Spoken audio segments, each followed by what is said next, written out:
我叫江景书，1个小时前我还是个熬夜赶稿的网文作者。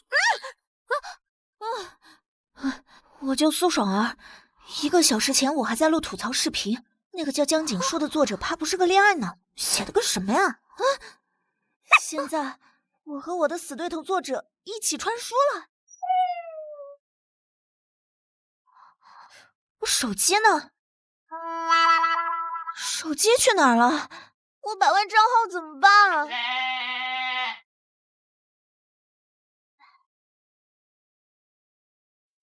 这不是我刀吗？这是要有奇遇吗？我的屁股！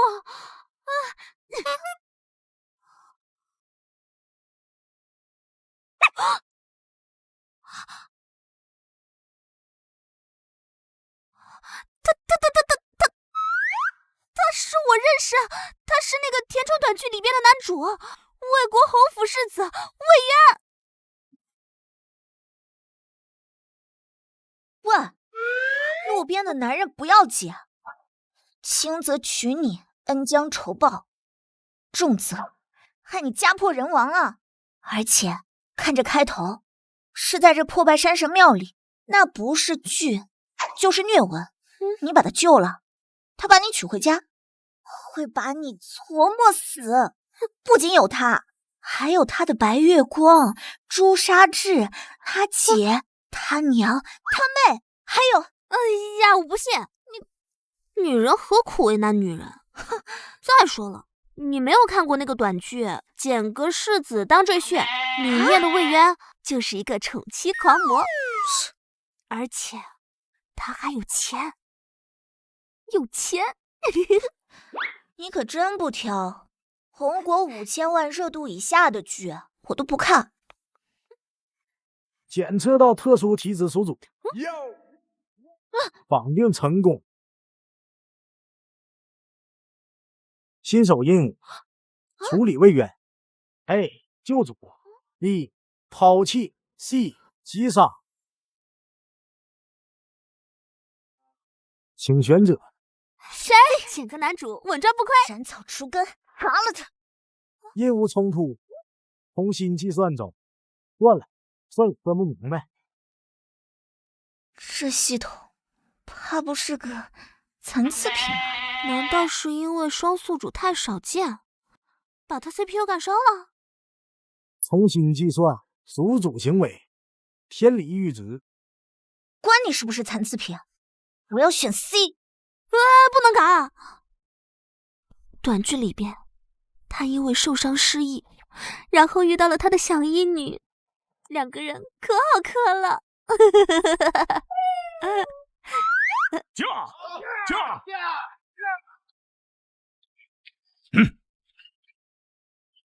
魏渊就在这座破神庙里头，抓着他，赏黄金1000两。我记得短剧里面这笔没来这么快啊，他们看到魏渊死了以后就全撤了呀。给我上！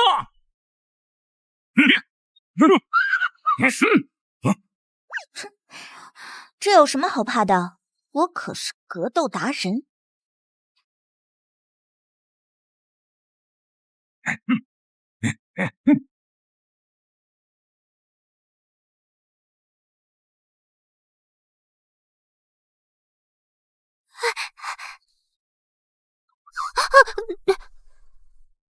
2个小丫头片子，敢私藏朝廷重犯！齐徽官爷，我们只是路过而已，我们不认识他的。想从我这里拿人，那先问问我的刀答不答应。等等，他这时候不是应该拿魏渊去换黄金1000两吗？先问我手里的刀答不答应。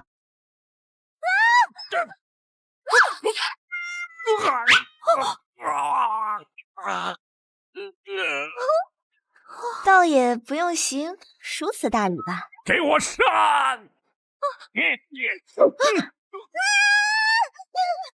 来呀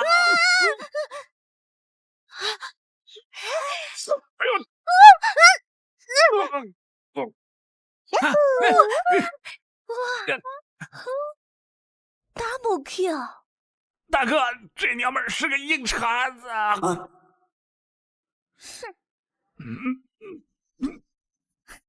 还有谁？太邪门了吧！快跑！姐妹儿，你太厉害了，加油！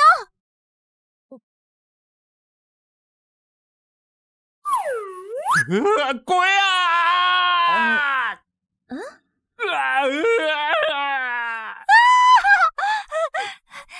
这就跑了，这也太怂了吧！哈哈哈！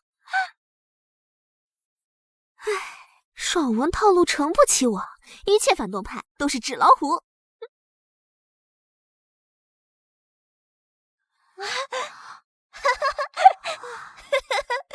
下雪了！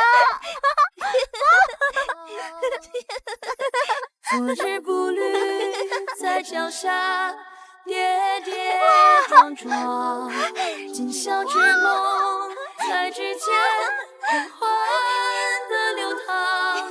明天的路，任你我共赴岁月悠长。今夜明天向远方。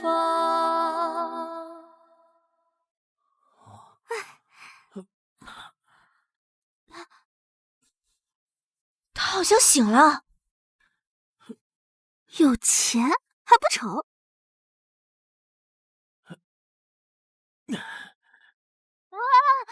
谢谢。江景书，你别忘了系统任务了，我们选的 C， 嘎了他，斩草除根。哎呀，嘎人不仅臣妾做不到，太后你也做不到啊！而且刚才你还让我带他跑，做人得前后一致呢，不然嘎不嘎的太血腥了，平台也过不了审。平台凭什么不让我过审啊？他如果不是好人的话，分分钟让他见太奶。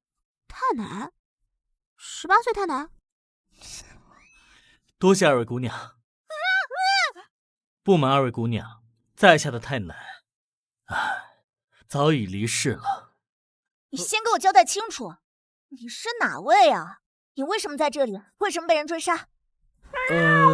我知道，他是掌握了太子的罪证，被太子党追杀。亮脑不许抢答。这位姑娘，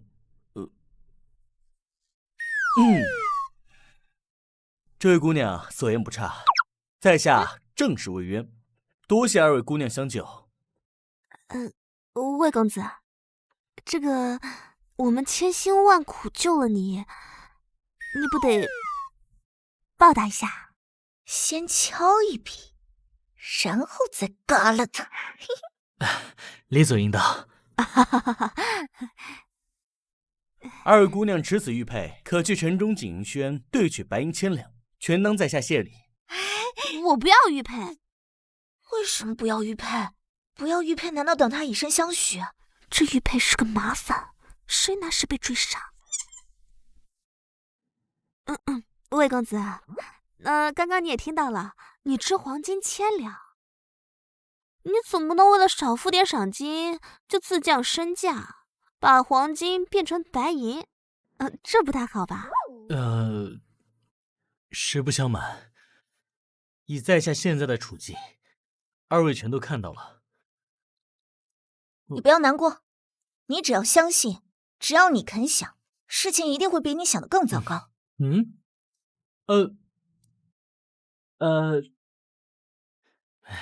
姑娘所言，在下有些不甚明白。不过，请二位姑娘放心，你们和我在这荒郊野外，难免失了名声。在下，是魏国侯世子，待我回到府中，定会禀明父母，纳你二人进府。江景书，听到没有？不是要娶你，他要纳我俩。你一个网文作者，知道那怎么写吧？冷静点，说不定这是古代人说话的习惯。我习惯个嘚儿！他就是看我们两个女子好拿捏，两个来路不明的女子，捡回去当妾，又不用负责，算盘打得我在巴黎都听见了。我我让你左右右抱，让你恩将仇报。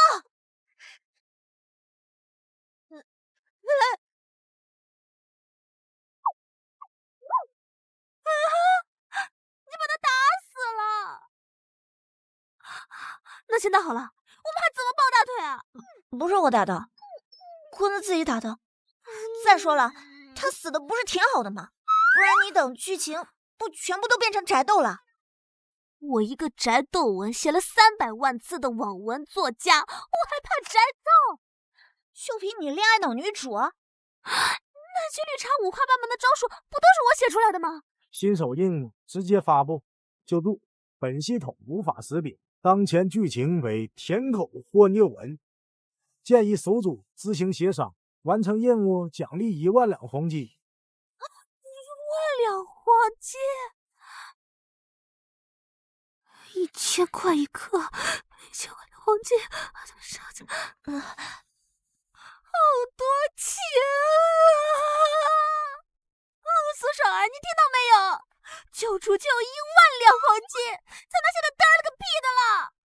死了？怎么会死了？刚送你们来的时候他还说话呢。我也不知道啊。这刚刚那些刺客真的太猛了，我们2个实在保不住了。你还说都怪你，有奖励为什么不早点说？还让我们去选破 ABCD。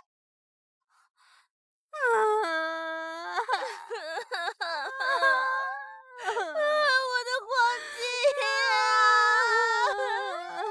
啊！给我，还给我！没有，都没了。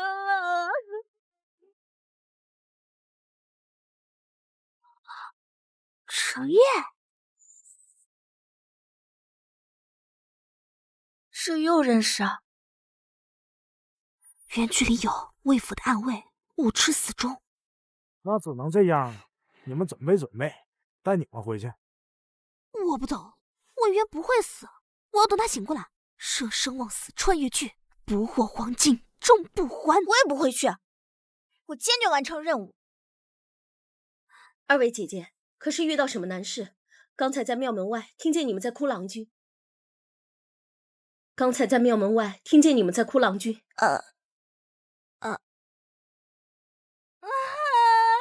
君啊，1万啊！万一你有个3长2短，我可怎么活呀？你演技还真不错。这还要演吗？谁丢了1万两黄金，不得哭得肝肠寸断呢？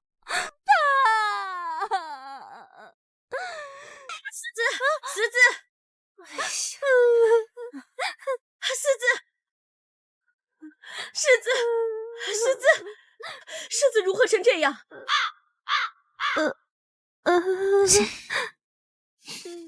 还有气，没死啊！太好了！公子刚刚被一群坏人追杀，追到崖下后又惨遭补刀。那石头我是蹦蹦砸呀！那些坏人还说，今天不是你死，就是你亡。合着都是他该死。我数呢，他们一共打了18下，我们费劲巴拉把他救来这破庙里，没想到那坏人还是追了过来。终究是我来迟了呀2位姑娘死，郎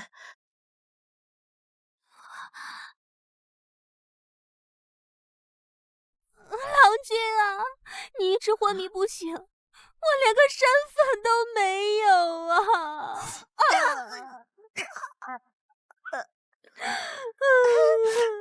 其实我表姐她是魏公子的红颜知己。既然是2位姑娘救了世子，既然如此，就随我回府吧。世子丧事不宜耽搁。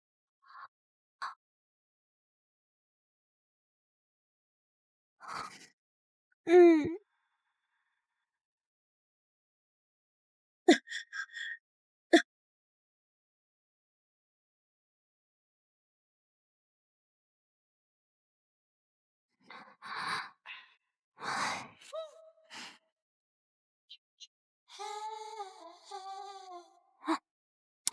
人设记好了，柔弱痴情，救命恩人。机会都是留给有准备的人。没有机会别瞎准备，反正我只负责翻白眼和说实话。书上说，装模作样一阵子，荣华富贵一辈子。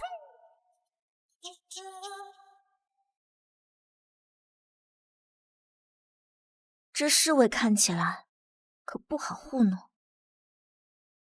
不怕，就按照剧本走。正所谓三人行，必有三人。等到了侯府，你就看我即兴发挥吧。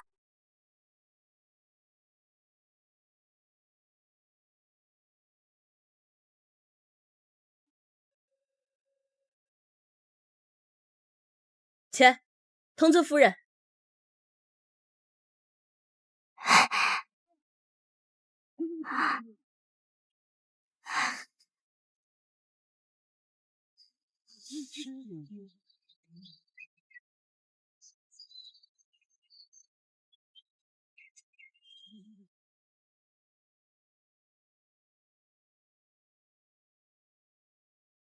我已排任通窜夫人，二位稍后。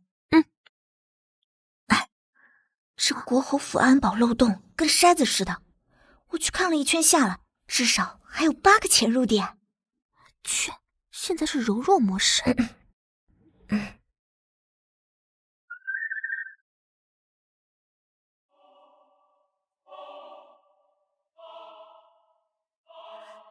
就是你们救了世子。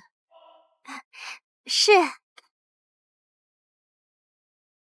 这姨娘长得倒是慈眉善目，不过虐文里的姨娘长得再好也是帮凶。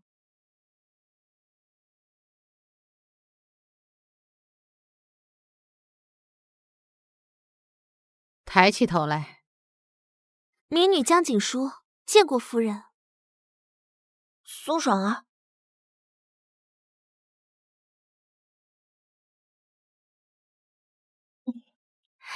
听说二位姑娘救了渊表哥，只是，二位这打扮倒不像是寻常的村姑。村姑？谁告诉你我们是村姑的？你听你表哥说的吗？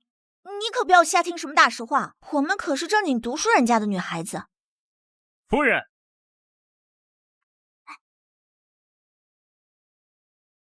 太子听闻今日侯府入住了2位身份不明的女子。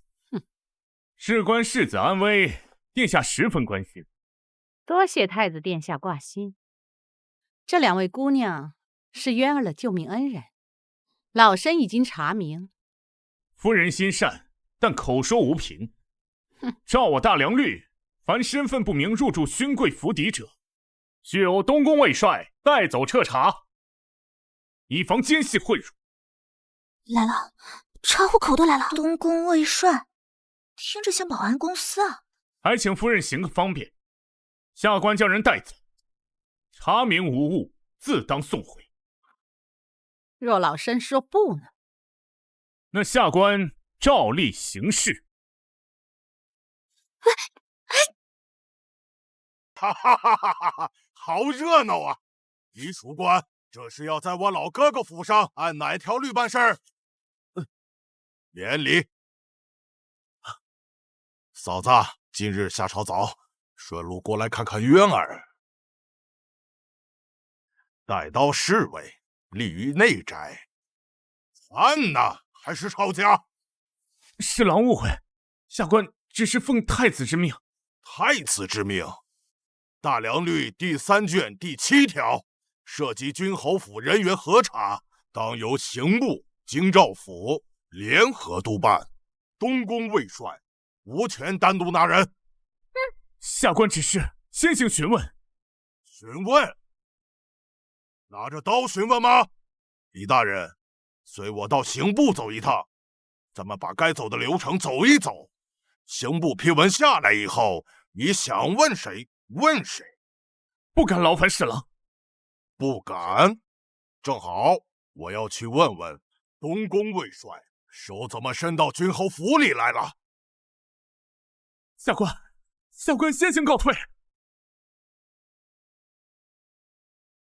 多谢王侍郎解围。嫂子客气了。这2位就是救了渊儿的姑娘吧？命女江景说，苏爽儿。好胆魄。嫂子，渊儿怎么样了？太医查过，说渊儿脑中尚有淤血未清，已送至清风院安养，还需些时日。我已派人去北境寻访名医，方才只是太子不会罢休。老身明白。2位姑娘近期莫要离府，若有急事，可派人去刑部询问。告辞。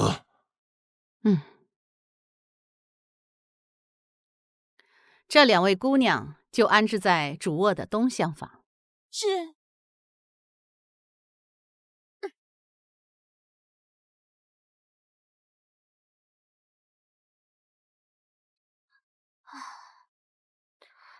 要我说，刚才那个王侍郎来的也太巧了。不巧啊！王侍郎，是我义父。你有病啊！你怎么在这儿？你什么时候进来的？你怎么进来的？我从那个窗户进来的。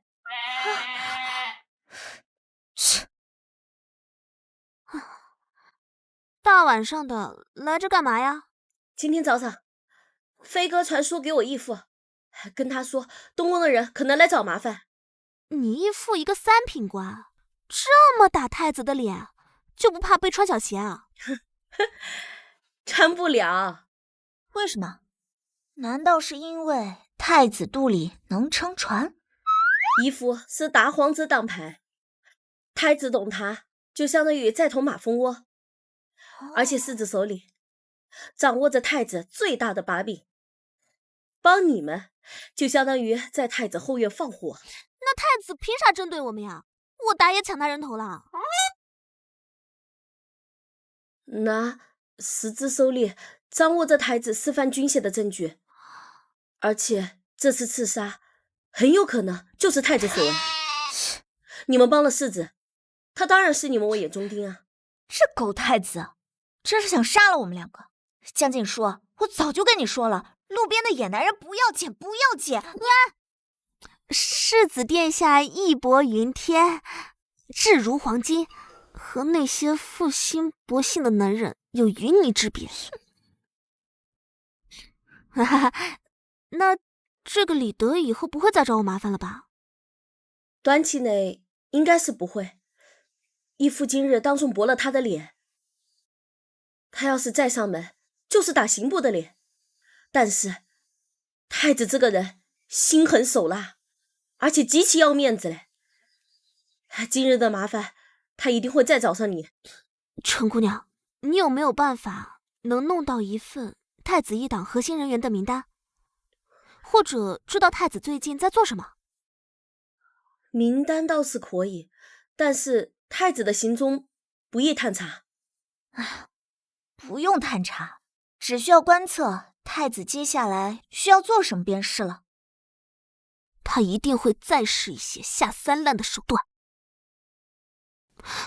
比如找人毁我名声，下毒，或者陷害，再或者雇人制造一些意外呢。标准反派3件套。好，我一定会加派人手，看好府内和周围。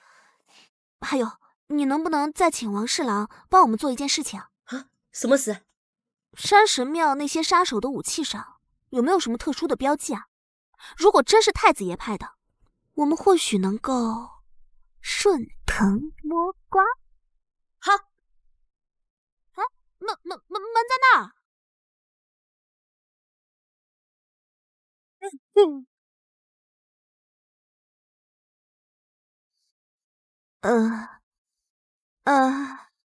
不吃，山炮，避个山炮。你说太子什么时候会动手？3天内。他今天丢了面子，一定想尽快找回来。那他会以什么方式呢？谣言，成本最低，见效最快，而且那个沈月如是反派。他头上又没写字，你怎么知道他是反派？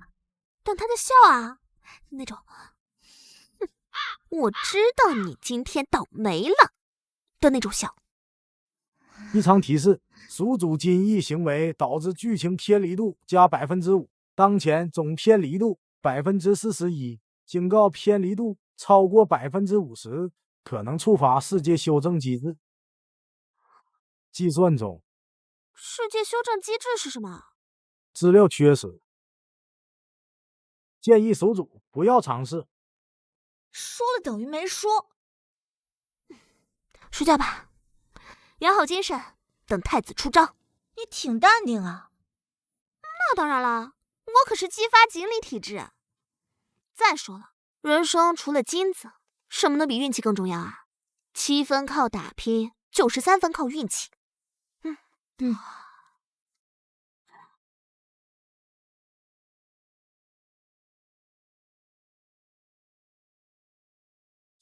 听说了吗？西跨院的张妈说，那江姑娘可能不是咱们大梁人。嘘，这话可不能乱说。张妈说，她有个远房亲戚在边关，说江姑娘的口音有点像北面。是吗？我表姐在沈小姐屋里伺候，听说那是神庙的事，蹊跷的很。什么蹊跷？2个弱女子，怎么就那么巧救了世子，还打跑了追兵？表姐说，保不齐是苦肉计。快别说了，让嬷嬷听见了，撕了你的皮！哎，说啥？说出来听听。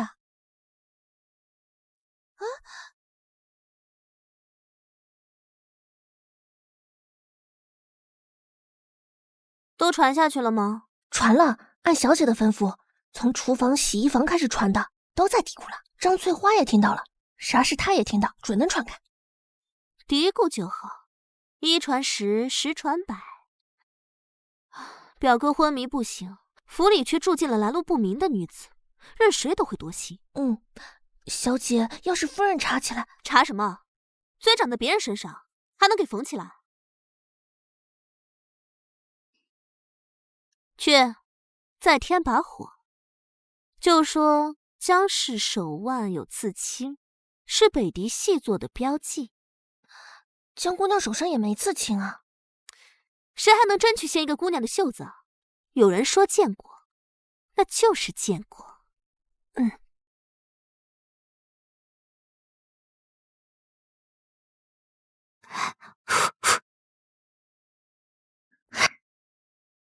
你知道我刚才在厨房听见什么了吗？我听见张翠花蛐你，说我是北狄细作。版本升级了，他说你呀，手上有刺青，是细作标记。这谣言也编得太不专业了吧？北狄细作怎么可能主动把刺青刺在手腕上呢？十有八九是那沈月如干的，这彩儿是他的人。他想干什么？逼我们自证清白，还是让夫人赶我们走？可能2种都有。有人说你坏话了，你还完不成任务了？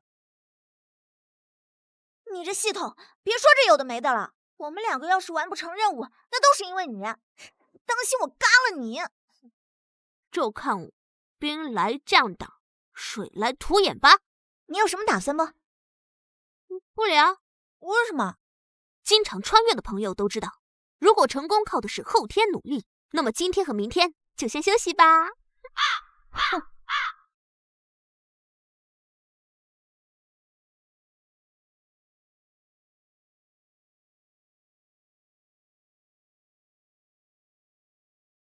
夫人，府内府外的闲话越来越难听了。说了什么？说江姑娘是北狄细作，手上还有刺青。我私下看过，江姑娘手腕上干干净净，而且在我看来，江姑娘对世子情深意重，不但时常去探望世子，还亲自上手服侍，时常还对着世子落泪，那伤心的样子不似作为。闲话从哪儿听的？源头有多个，其中之一是从沈小姐院里流出来的。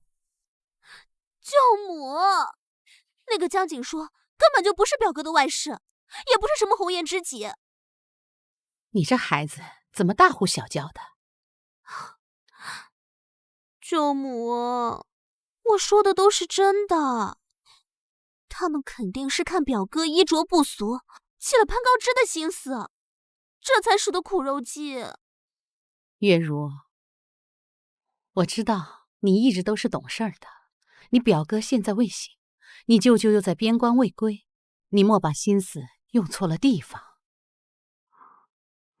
两个狐狸精一来，舅母都不相信我了。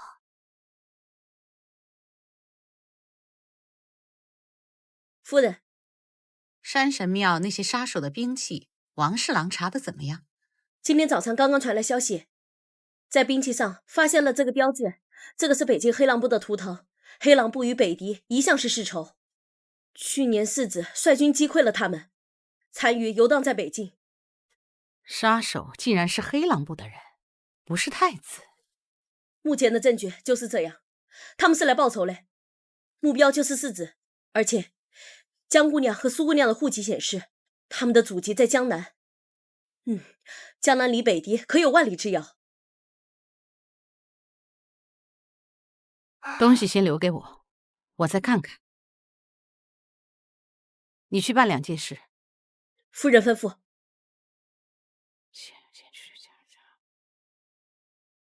是。江姑娘手腕有刺青，你亲眼看见了？奴婢听别人说的。听谁说的？记不清了。记不清就敢乱说？还有你，说江姑娘是北狄人。嬷嬷饶命，老奴也是听别人嚼舌根。姨娘，夫人派我来传句话说山神庙刺杀世子的凶手已经查明了，就是北境黑狼部的残党。黑狼部与北狄是死敌，而且江姑娘的祖籍在江南。以后有些人在传谣言之前，最好先动动脑子。侯府养着你，是让你干活的，不是让你们搬弄是非。从今日起，若再有半句流言传出，直接发卖。彩儿、张氏各打20大板，罚月银3个月。夫人饶命！夫人饶命啊！江小姐，民女在。委屈你了。夫人明察秋毫，民女不觉得委屈。都散了吧。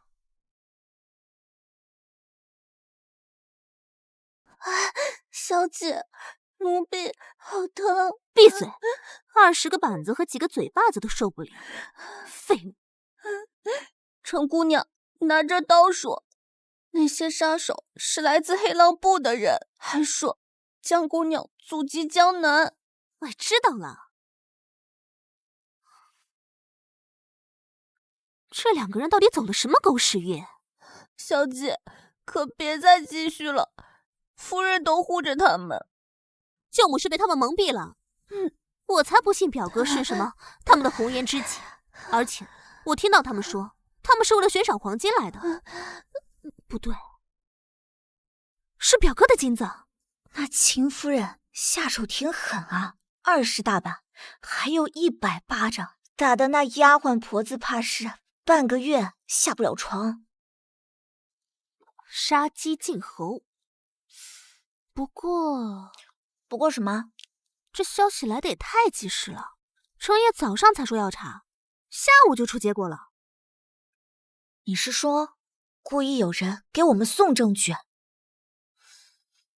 王侍郎是刑部侍郎，查一些兵器的来历应该不难，这就是我们的运气。哼哼，好运来，祝你好运来，主角光环普照大地。我猜太子明天就该出招了，他应该会直接动手。谣言失败，下一步他就该动真格的了。那我就赌他会先试探，比如收买或者威胁。你什么猜头？一顿火锅？哎，不对，这个时代没有火锅，那就烤全羊。成交！耶！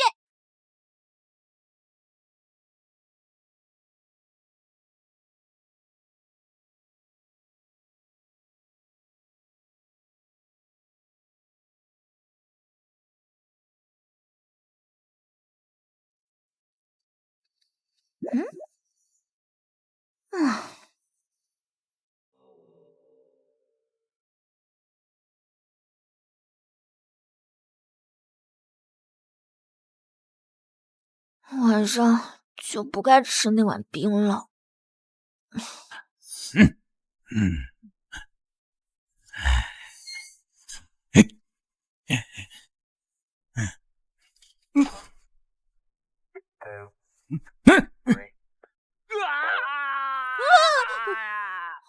谁呀？大半夜的，你有病啊！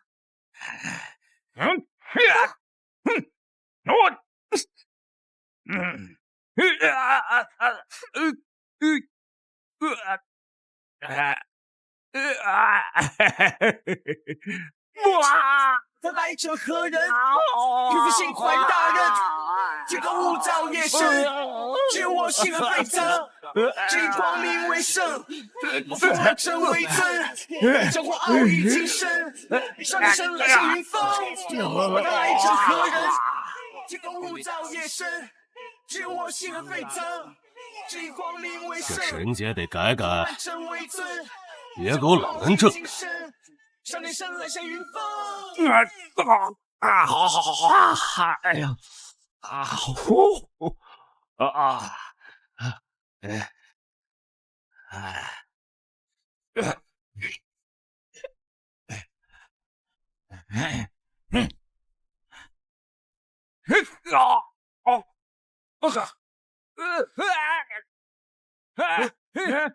放我下来！抓贼啊！放我下来！放我下来！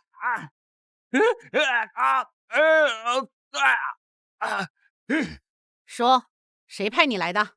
要杀就杀，少废话！没有标记，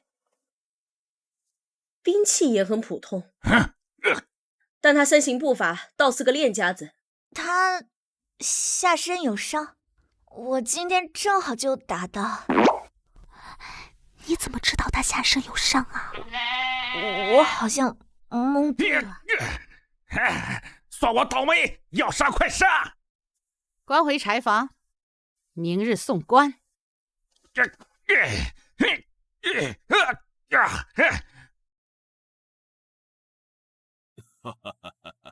秦夫人大喜，天大的喜事啊！哦，何出此言？昨夜抓的那个贼人，今日下官去看，您猜是谁？老冯，别卖关子。一阵风，刑部悬赏3年的江洋大盗啊！此人劫过黄冈，杀了10多名官兵，这光赏银就足足600两啊！好，明日早朝，本官上奏朝廷，我要为2位姑娘再请圣上封赏。那都是侯府护卫得力，我只不过是凑巧而已。600两，还不够在京城买个小院。哼。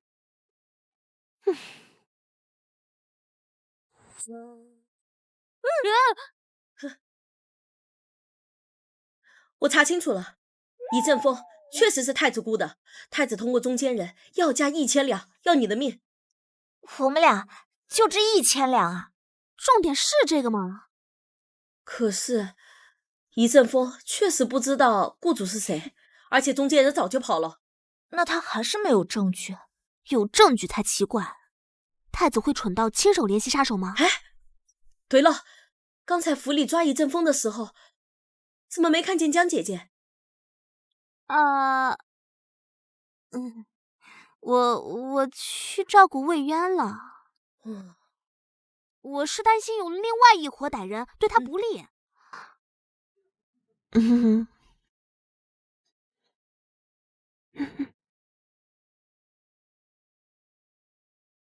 不过我竟然发现世子的手动了。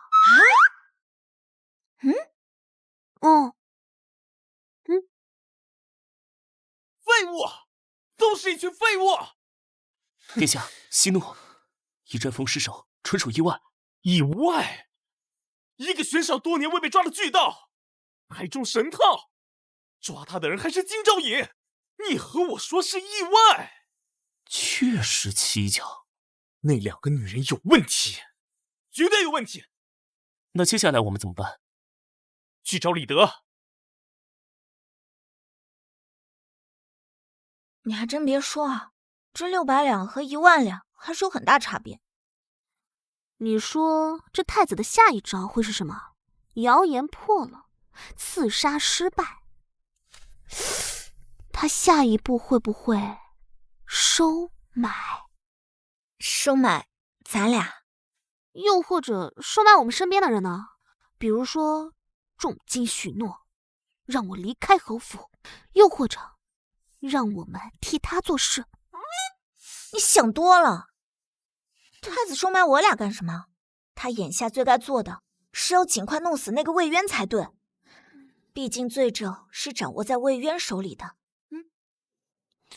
可太子现在觉得罪证在我们手上，而且短剧里的反派一般都是愚蠢的。相信我，一个资深作者。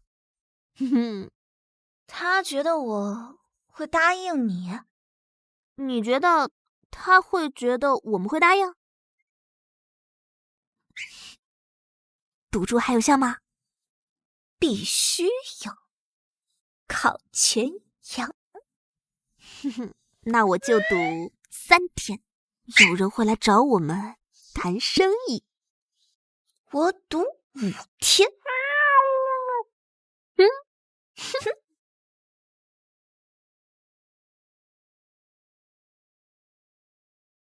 来，喝口水。要杀就杀，别假慈悲。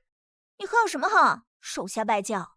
没错，我现在就是个死人了，随你们怎么样。你这不是没死吗？你可是还有脸活在这儿呢。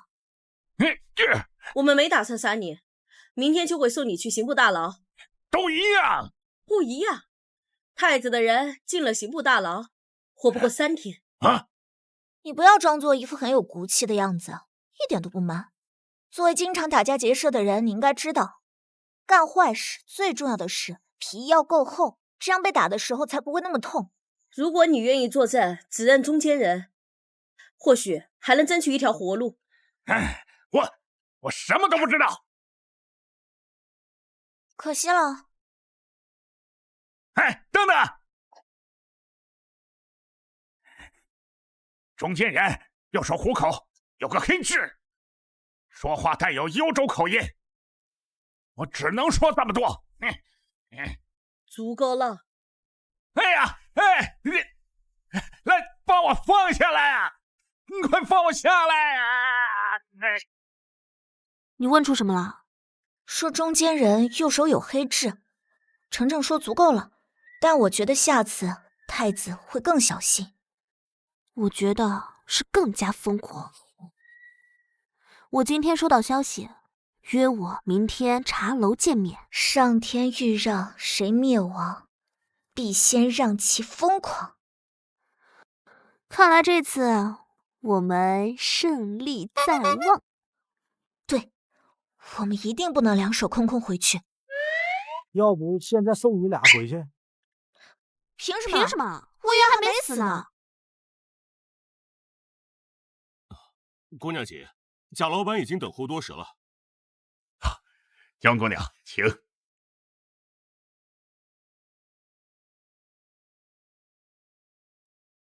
江姑娘姓惠，在下姓贾，做药材生意。贾老板客气。一点见面礼不成敬意。贾老板这是？姑娘应该是聪明人。侯府如今什么情形，您比我清醒。世子昏迷不醒，太子殿下又不太高兴。你一个弱女子，何必趟这浑水？那么，贾老板的意思是？这100两金子是定金，只要您离开侯府，去江南也好，去蜀中也罢，安顿下来后，另还有100两，会及时送上。贾老板做药材生意，但这手看着不像种药材的。姑娘何出此言？您虎口的老茧，像是常年挥刀砍出来的。做药材生意需要天天练刀吗？他一个人去嘞。哎呀，对方指明只要他一个人去，不会有诈的。太危险了。他说没事，而且我们还准备了迷药。你回来了，没动手吧？唉，没有，对方很客气，就是脑子不太好。怎么说？他们竟然拿东宫密库的银子来贿赂，还真是，生怕别人不知道他是太子。那你答应他了？我说考虑3天。那3天以后呢？3天以后嘛，这些金子当然会出现在御史台了。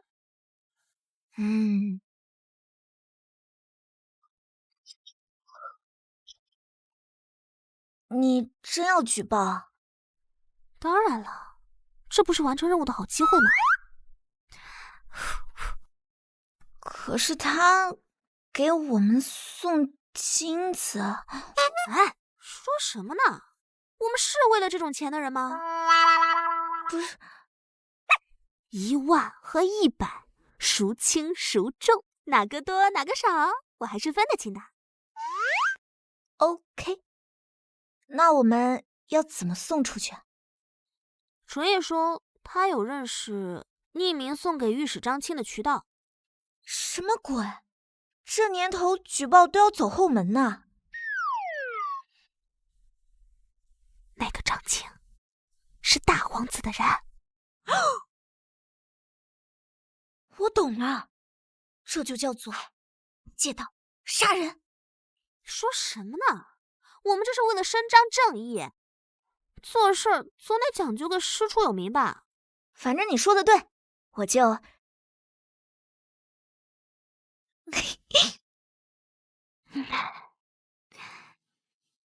他收了，说考虑3天。3天？3天后若他不走，你知道该怎么办？属下明白。殿下，李德大人不见了。什么叫不见了？从昨日下午就没回府，家里人也说没见着。去找啊！我要见人，我死要见尸。有本启奏，无本退朝。陛下，臣有本奏。讲。臣弹劾东宫属官李德私用内府黄金100两，贿赂魏国侯府女眷，意图不明，证据确凿。张御史无凭无据，怎可污蔑东宫属官？证据在此。这是金锭底部内库印记的拓印，现就藏在魏国侯府。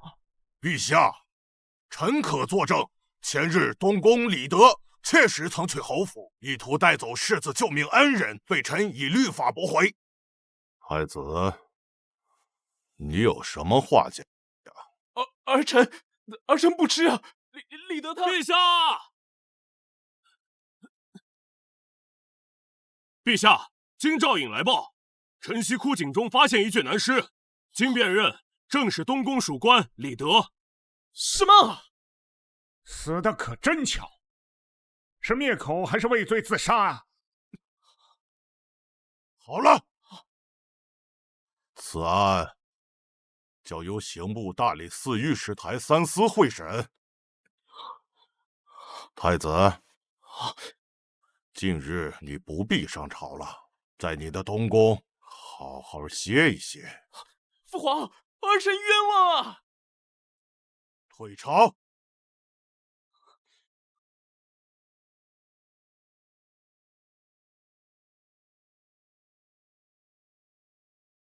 李德怎么死的呀？啊，谁杀的？太子息怒。现在最重要的是撇清关系。李德意思，死无对证。死无对证？那黄金呢？黄金还在侯府呢。我们就说，是李德私自盗用内库黄金，与太子无关。不对，这件事从头到尾都不对。殿下的意思是，李德去侯府是5天前的事，为什么偏偏在张钦弹劾的时候他死了？为什么拓印会出现在张钦的桌上？殿下的意思是，有人设计。那2个女人绝对有问题啊！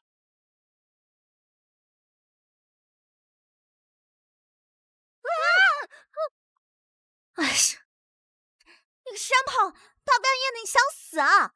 你怎么知道李德死了？啊？被灭口啊？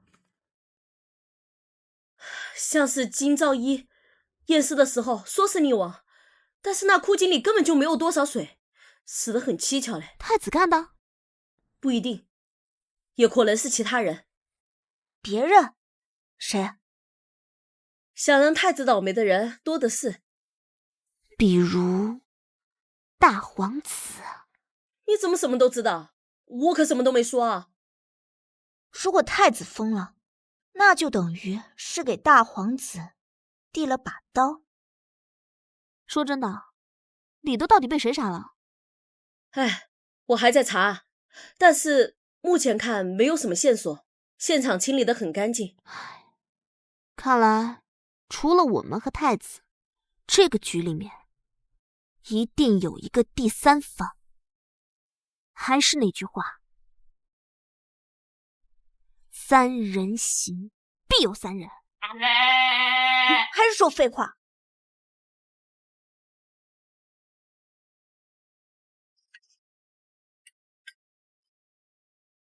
上回书说到，忠义女子姜氏至勤俱到，得朝廷赏银600两。这回咱们接着说。先生，我怎么听说那女子是北狄细作？对啊，我也听说了，说她手腕上有刺青。无稽之谈，京兆尹冯大人都说了，那是官府的话也能信。我三舅老爷家的表侄在侯府当差，说那姜氏啊，邪门的很。刚进侯府没多久，世子就昏迷，他是克夫。你说的不对，他还没进府，世子就昏迷不醒了。这些话从哪儿传出来的？回大人，这几天京城里都在传，说书的、卖菜的，甚至青楼里也在传。查过源头吗？查过，听说是从几个闲汉嘴里说出来的。暂时不知道，闲汉说他们收钱了。谁的钱？暂时不知道。各位，江姑娘擒获巨盗，那是为民除害。这可为民除害？我看是演戏。那2个弱女子能抓巨盗，骗鬼呢！放肆！魏国侯府满门忠烈，世子重伤乃敌国所为，尔等不同情忠烈，反倒再次诋毁其恩人，是何居心？小的也是听别人说的。听说的，无凭无据，以讹传讹，你与那长舌妇有何异？先生，从明日起，每日再说一段《忠弼护主传》，就说那姜氏如何山神庙救主，如何至情拒盗，如何拒收贿赂。说得好，本王每日再赏你5两。谢王爷。谁再敢让本王听到半句诋毁忠良的话，记下来，送去京兆尹衙门。陈王萧敬蕊今日在茶楼当众斥责传谣者，并且还花重金请了说书人为你证明。陈王，就是三皇子，应该是大皇子一党。他在没封王之前，世子还救过他的性命。他抱金币吗？这么撒钱，人家爱说啥就说啥呗，就用银子来抚慰受伤心灵就好，不要浪费嘛。果然，锦鲤就是自有大儒为我辩经。所以现在是个成王在帮我们打舆论战喽。不止，今日还有3位翰林府的院士为你们写的诗词歌赋，明日就会在文华邸超刊出。小姐，你外头……我知道，陈王爷发了话，现在没人敢说江姑娘坏话了。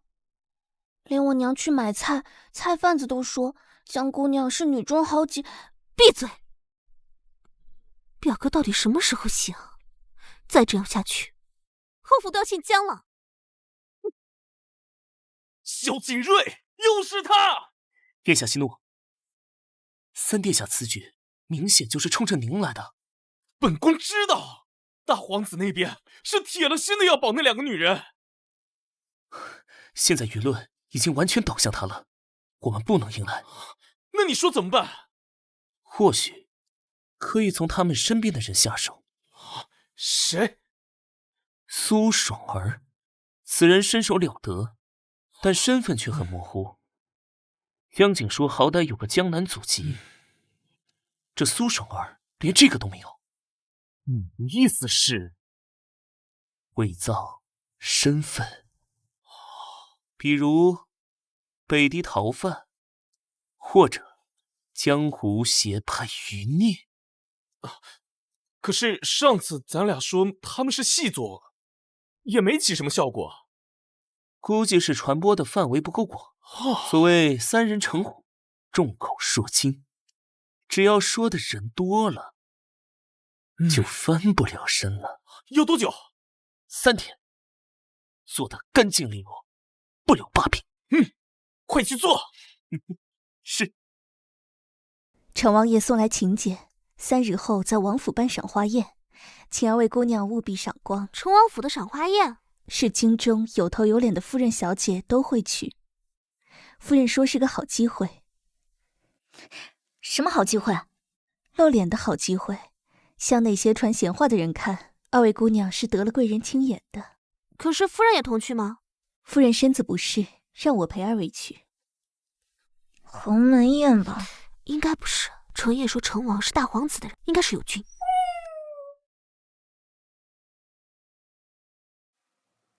真要去那个赏花宴？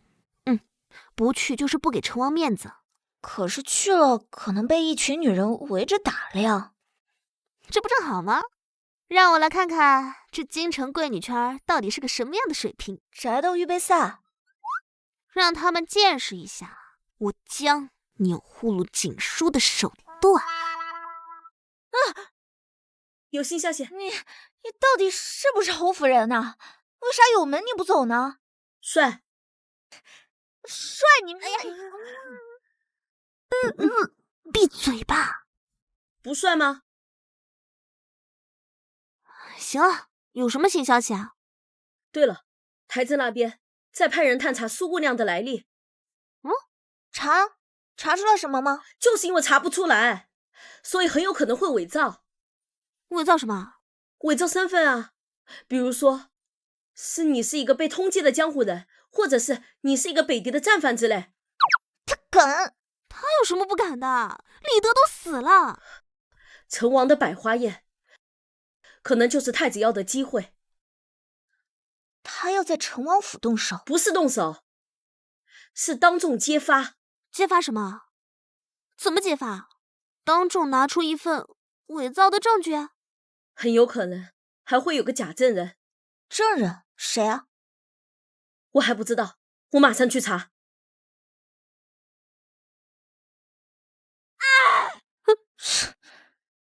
傻山炮！切！殿下，人找到了？找到了，幽州来的，曾经在黑虎帮认识不少江湖人。可靠吗？只要钱给的够，什么都敢说。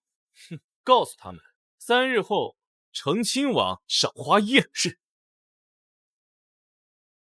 哼哼。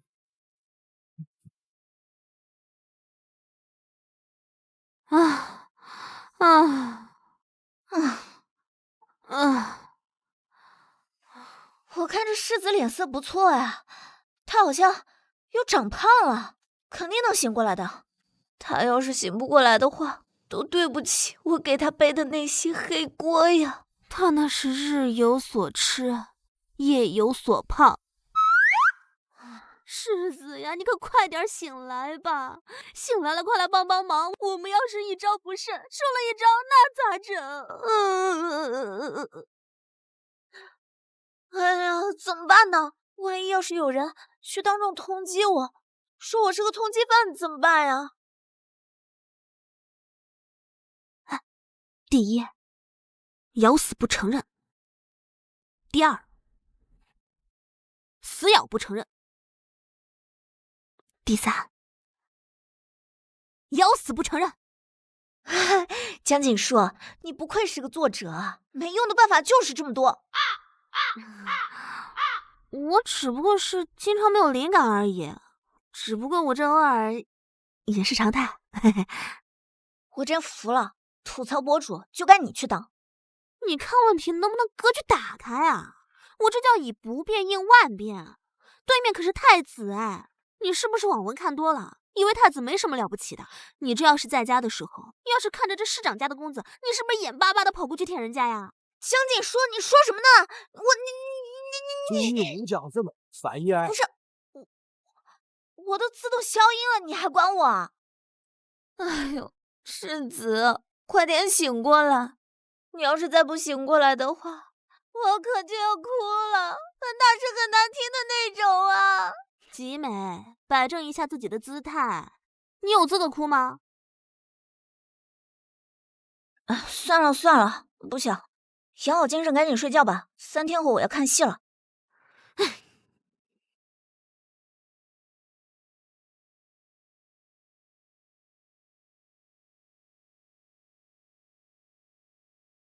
殿下，那侯府确有祥瑞之气护持，寻常手段难以侵扰。本宫不听这些，你就说有没有办法破？有是有，需在侯府外围布下7煞锁魂阵，以阴克阳。只是什么？此阵有损阴德，且若被反噬，布阵之人恐遭不测呀。要多少银子？500两，事成之后再加500两。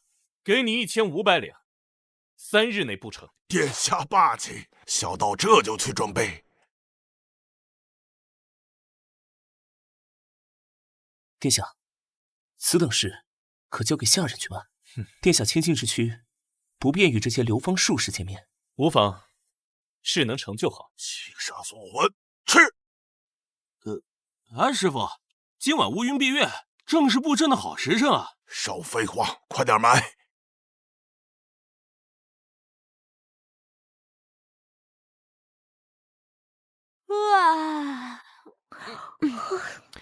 昨天晚上好像有动静。什么动静啊？程夜出去看了，他说后巷好像有人在挖土，往里埋什么东西。埋东西？昨晚埋的，一共7根，沿着围墙。这是戒庄？我问了门房老李，老李说像是道家的阵法，是什么会坏风水？坏风水？这个太子现在已经开始搞封建迷信了。我看他是黔驴技穷了。不可大业，凡事宁可信其有，不可信其无。我去找个懂行的人看看。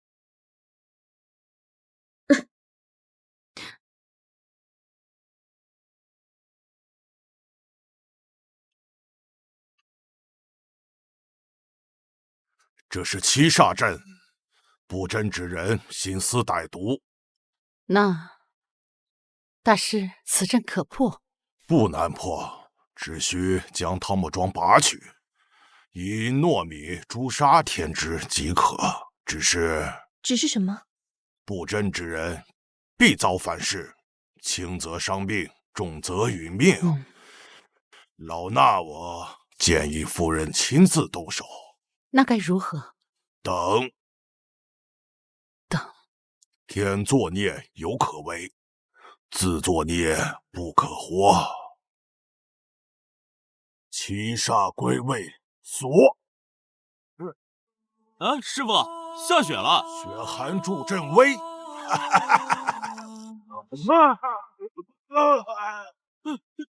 师傅，你没事吧？出事了，好像出事了。怎么了？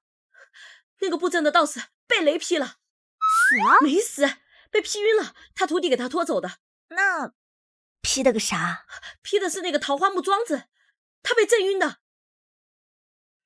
检测到异常，自然现象干预概率测算0.03%。经理光环波动剧烈，建议宿主近期减少外出。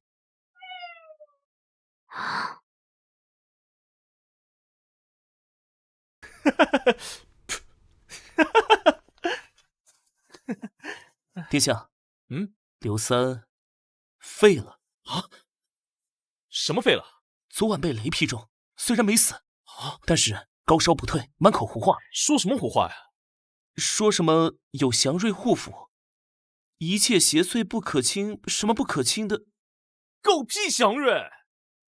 殿下，此事太过蹊跷，恐怕巧合，一定是巧合。殿下，刘三徒弟求见，说要加钱。加什么钱啊？是刘三重伤医药费，至少要500两，不然就把此事说出去。你给他，叫他闭嘴！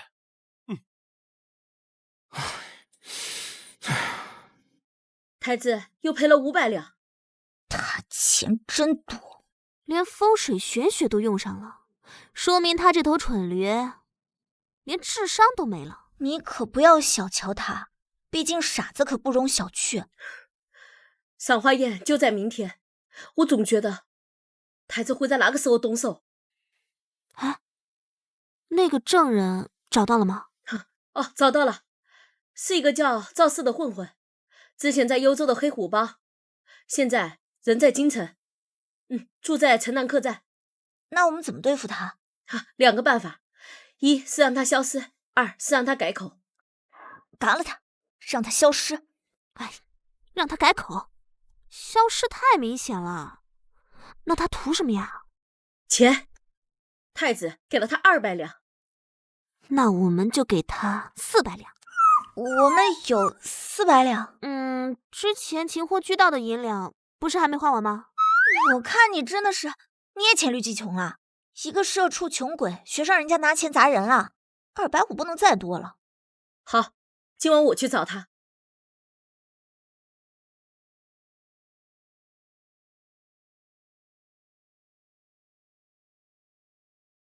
谁？跟你谈笔生意的人。哦，女人，那得看看你货色如何了。你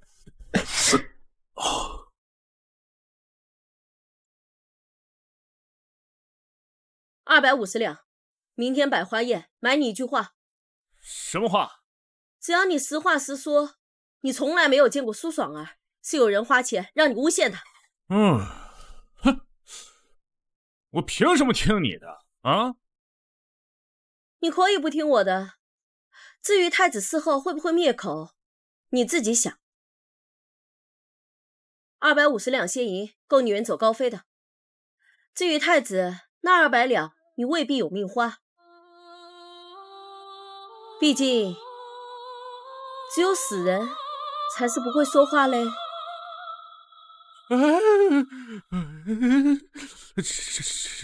成交，成交，成交，成交。哼，烂人。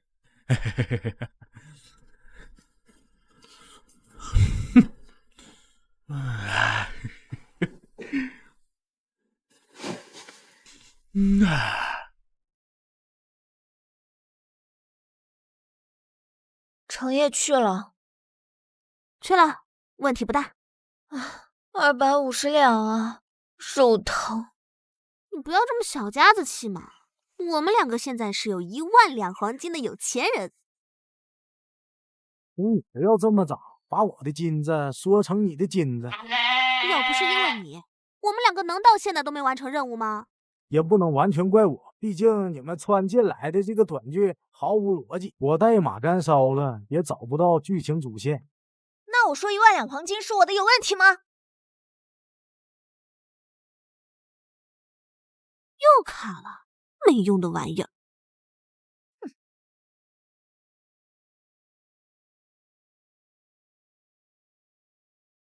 那就是姜氏，看着也不像狐妹子啊。听说她能徒手擒巨盗呢。吹的吧？你瞧她那弱不禁风的样子，哼！2位姑娘可曾习惯？公子放心，一切都好。诸位，这2位便是魏国侯世子的救命恩人，智擒巨盗一事，本王与刑部均已奏明圣上，不日便有嘉奖。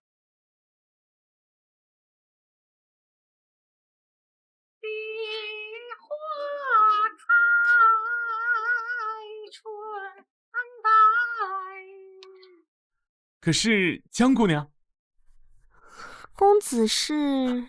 在下姓陈，家父在礼部就职，久闻姑娘义举，今日特来拜会。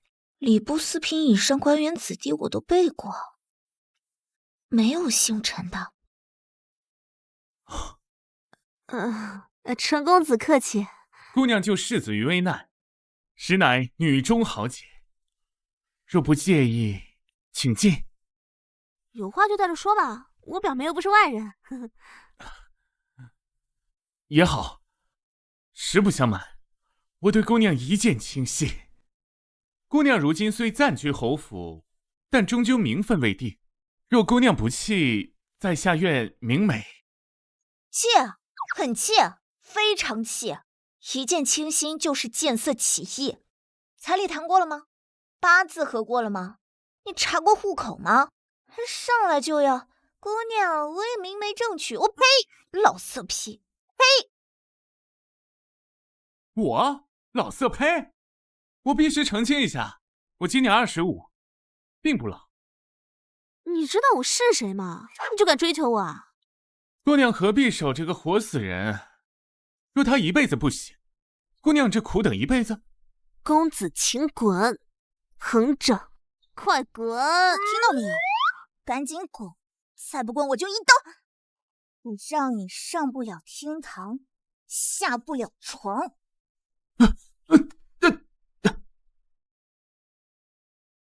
那陈公子好像脑子有病啊！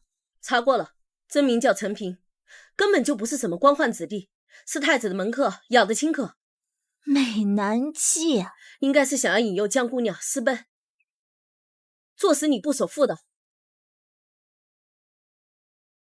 不过话说，你为什么不扮个丫鬟，非要扮个家丁啊？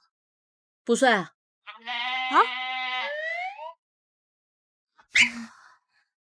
那现在怎么办？放心吧，我都安排好了。看那边，陈公子啊！哎，真巧啊！真巧啊！李小姐，真巧啊！上个月我爹做寿，你说倾慕于我，怎么这么快就倾慕江姑娘了？李小姐，我只是什么？我今日才知，你竟是一个到处留情的灯谱子！我没有，我不是，这当中定有误会。江姑娘莫信他，此人专骗深闺女子，我已经让家丁去报官了。误会，这当中定有误会。误会？去请陈王爷来，就说此地有人冒充官宦子弟，调戏女眷。云雨中深处谈论着我疏狂，苍穹之上，我心向往。这双手掩不住的光，看心翻拍跳上了界心结，回头望有时剩眼泪的情节，时空把我写进古代人会玩。查清了，陈平的确是太子的人，今日之事确实算计。多谢王爷解围。不必谢我，是李小姐早就看那人不顺眼，今日正好遇见罢了。李小姐怎么会？正好撞见。因为本王让人递了句话。哦，那王爷为何帮我们至此？一位报世子救命之恩，二位，本王始终看不惯太子的手段。陈平呢？被李尚书府给扣下了。李小姐说她调戏女眷，都给糟蹋了，还要报官呢。废物，连个女人都搞不定。是仨啊？几个？啊。殿下，这个李煜出现的太巧了，恐怕陈王早有安排。萧景睿，又是他！殿下，赵四不见了。什么？常去的酒楼不见人，客栈也人去楼空，行李都没拿。定是这个侯府出钱翻卖了赵四。殿下，事到如今，恐怕我们得暂时收手了。收手？本宫凭什么收手？连续失守，圣上已经起疑了，再继续，恐怕什么？恐怕引火烧身呢。赵四拿了钱就跑了？跑了好，省得被灭口。哎，不过话说起来，今天那李小姐演的也太像了吧？我怎么觉得她不像是演的？她看起来是真讨厌陈平。不过这样一想，太子总该消停会了吧？应该是。他最近损失惨重，是得回洗。太子那边有动静吗？又来？这也太快了吧！不是针对你们，他们是在查江南皇商的底细。江南皇商？就是前几日主动跟侯府签订契约的那家。太子怀疑他们跟大皇子有勾结，所以他们是想断了侯府的供货。诱惑呢？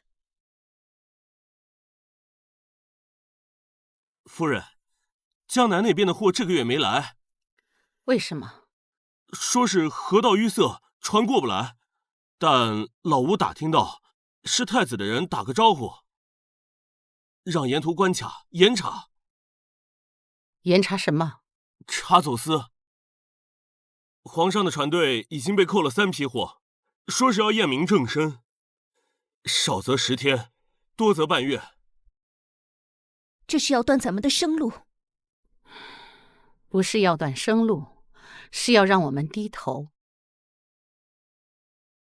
江南的货被扣了，明摆了是太子在逼夫人交出你们俩。交出去？凭什么？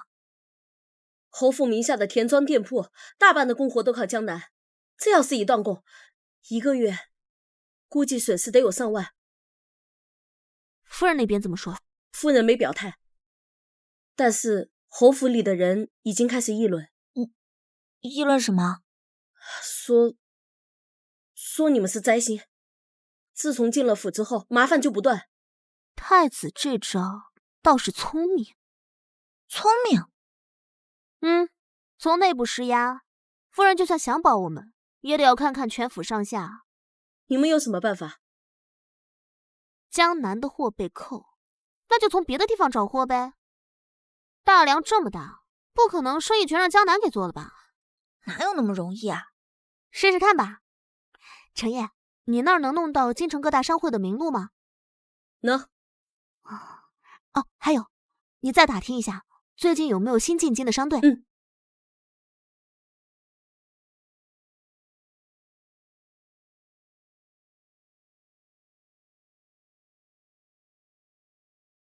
你觉得真的能找到新货源？试试吧，总不能坐以待毙吧。我倒是听说3亿后有海外商队抵达京城。海外商队？算你难得靠谱，说句人话。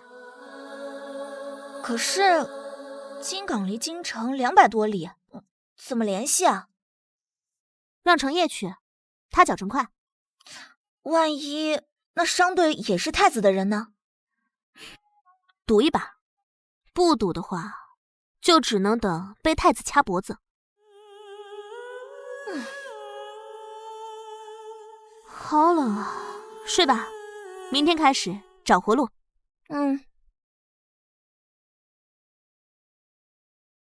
夫人，西街3家绸缎庄已经断货3天了，顾客多有怨言。米行的陈掌柜说，江南的米再不到，这个月就要关门歇业。药铺那边有几味药只剩3天的量了。太子那边怎么说？东宫的人昨天去了漕运司，说要严查所有南来的商船，以防夹带私盐。这是要断了我们所有的后路。夫人，再这样下去，咱们名下的铺子知道了。你们都回去吧，给各家掌柜说，所有的材料都在路上。是。夫人，咱们哪儿还有货源？没有也得说有。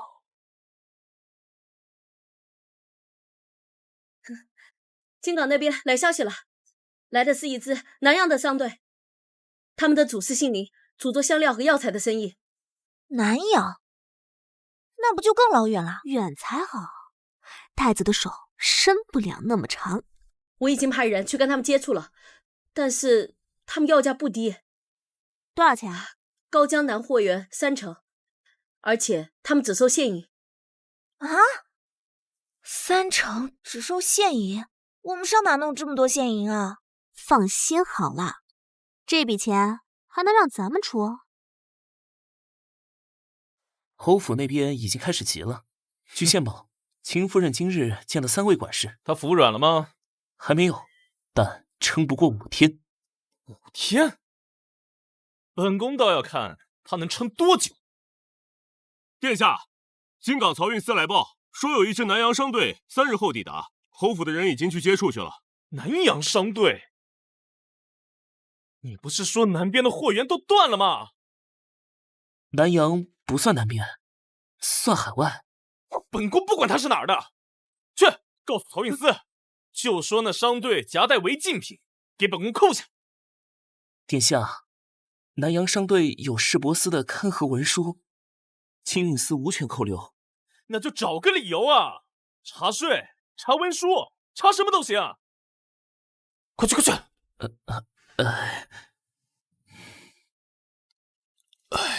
程姑娘，不是我不信你，是这年头生意难做。你要的那批货已经有主了。谁啊？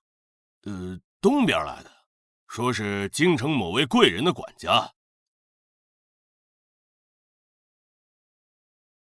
林掌柜是吧？你的这些货，我们殿下要了。敢问是哪位殿下？东宫。林掌柜，咱们先谈2成。2成，我们东宫出价比他高2成，现银。这程烨还没回来，金港一来一回，最快也要2天。那要是太子祸结了怎么办？那就只能再想别的路子了。2位姑娘，夫人请你们去一趟。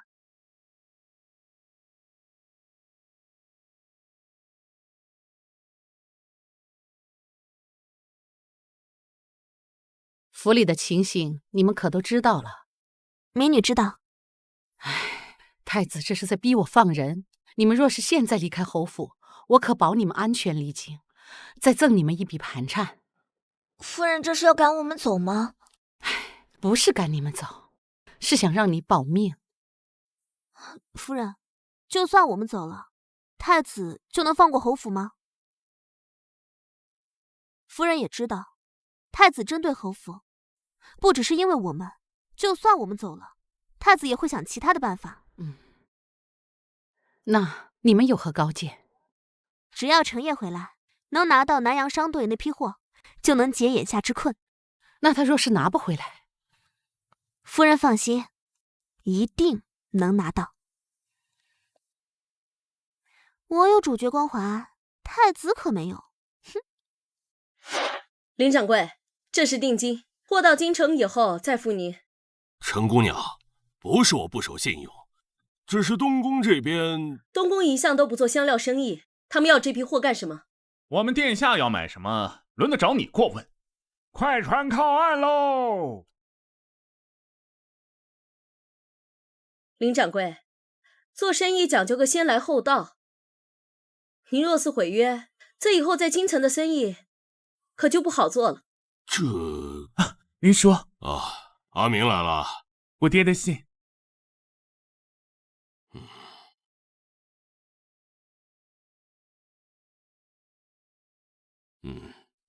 抱歉，这批货不能卖给东宫了。你说什么？我们老爷来信说，这批货已经许给了魏国侯府，我们林家绝不做背信弃义之事。林老爷认识侯府？何止认识，我们家老爷是世子的江南本房表舅，江南皇商林氏。正是。前些日子，我们家老爷特意让我绕道南阳，带了些珍贵药材回来。结果刚到京港，就听说侯府有难，这批货就是给侯府的。你们竟敢违背东宫！做生意讲的是诚信，东宫想买货，等下一批吧。你们给我等着！哎，货拿到了。这么快就拿到了？没被太子截胡吗？南阳三队的主事是世子母族的表亲。这么巧？不是巧，是他们听说世子出了事，特地绕到南阳采购的药材，本就是要来京城的。啊，那看来照这么说，我们又躺赢了一次。好像是。我翻了半天书才找到的消息 ，CPU 都要干烧了。殿下，京港那边失手了。什么叫失手？南阳商队的主事是魏渊母族的亲戚，那货本来就是给侯府准备的。魏渊的，还是亲戚？是，林家是江南皇商，跟侯府有旧。天意吗？为什么每次都差一点呀？殿下，现在收手还来得及。收手？本宫收不了手。去准备最后一招。殿下是准备？既然对付不了他们，那就对付魏渊。殿下，谋害世子是重罪啊！啊？谁说我要谋害他？我只是希望他永远都醒不过来。哎呀，没必要吧，殿下。现在世子已经醒不过来了，他对我们构不成威胁的呀。哎呀，我不管，快去！哎呀，苍天呐，有这么蠢的君主吗？这南阳货的事儿，本宫是越想越不对劲。殿下的意思是？为什么每次我们出招都刚好有意外啊？为什么他们的运气可以好到这种地步？或许是天意。天意？哎呀，本宫不信天意，本宫只信事在人为。那殿下是想要？既然寻常的手段不行，那就用不寻常的手段。殿下是指神鬼之说？啊，对，你就去找人说姜氏是妖女转世，天生带煞，克夫克亲。这种谣言很难取信于人吧？如果只是在市井，谣言确实。哎，但如果是青天剑传出来的呢？青天剑？青天剑是直属陛下，我们很难安插人进去的。哎，青天剑的刘世坚，他儿子去年犯下了官司，是本宫保下来的。殿下是想让刘世坚……不用他说什么，只要他在某次关心后，无意中透露一句“紫薇星旁现妖星，助女子祸国”，这风险也太大了吧！哎，本宫已经顾不上了。哎呀，快跑，快去！紫薇星明，然旁有暗星隐现，此星位在东南。大人，东南方向是魏国侯府所在。哦，罢了，许是老夫看错了。今夜之事，不可外传。是。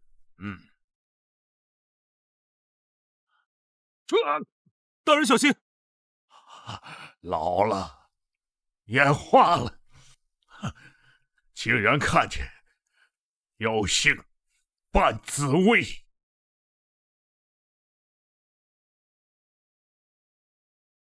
青天剑那边有异动。青天剑？关心的？昨天晚上，刘世坚关心之后说了一句：“妖星扮紫薇。”今天一早就传开了。妖星？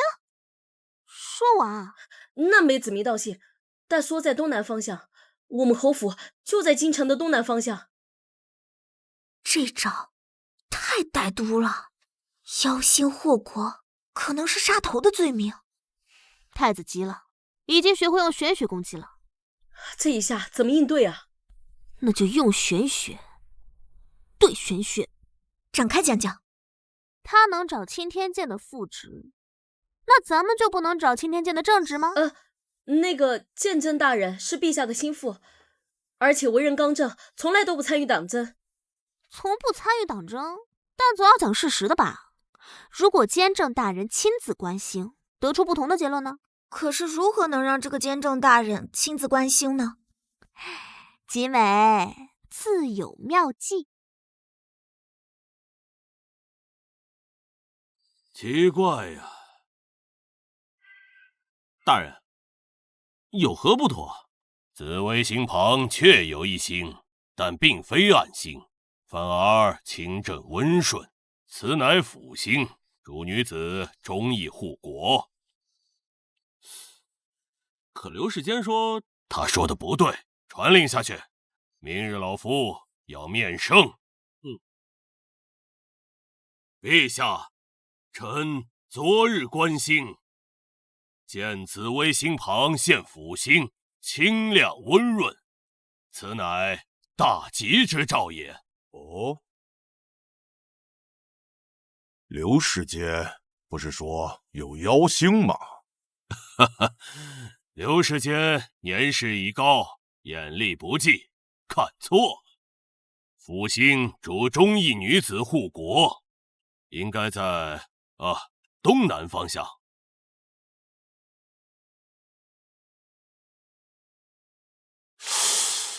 东南方向，魏国侯府，臣不敢断言，星象如此，天意昭昭。朕知道了，退下吧。殿下，不好了！监正大人昨夜观星，说是辅星，不是妖星，今早已经面圣。什么？现在外面都在传，说江氏是忠义女子，得天必有啊！监正，这个老不死的！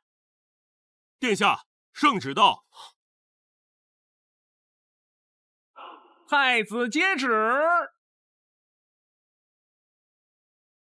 奉天承运皇帝诏曰：见闻市井有妖言惑众，诋毁忠良，青天剑见证观星明示，紫薇得福，乃大吉之兆。此后再有妄议魏国侯府女眷者，以谤君论处。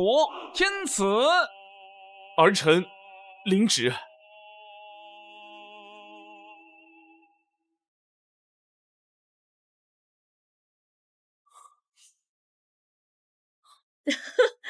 陛下的圣旨都下了，再有人污蔑他们，就是谤君。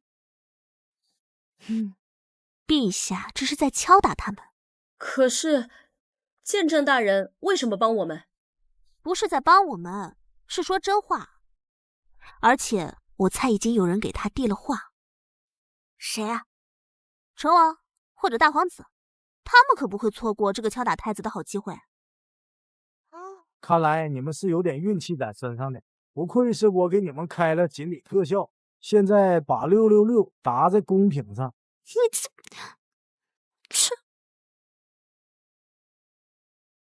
这邦君论处，父皇，这是要彻底断了本宫的路啊！殿下，收手吧，再继续下去，恐怕什么？本宫还有退路吗？既然明的暗的都不行，那就来最直接的。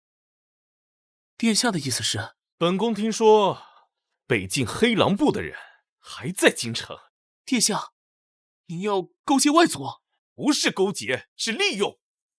告诉他们，本宫可以放他们一条生路，条件是除了侯府。殿下，这要被发现，可是叛国呀！所以要做得干净。事成之后，黑狼部的人一个也不能留。可他们为什么相信我们？本宫手里有他们的族人，37个俘虏，关在城外庄子里。告诉他们，事成之后，人全放。是。你说，经过这么一折腾，那太子该不会狗急跳墙吧？自己的失败固然可耻，但是别人的成功更让人揪心。暗杀、下毒，还是放火，都有可能。那我们从今天起一定要轮流守夜。可是，外面不是有侯府侍卫和王府的暗卫吗？好吧，藏卫说。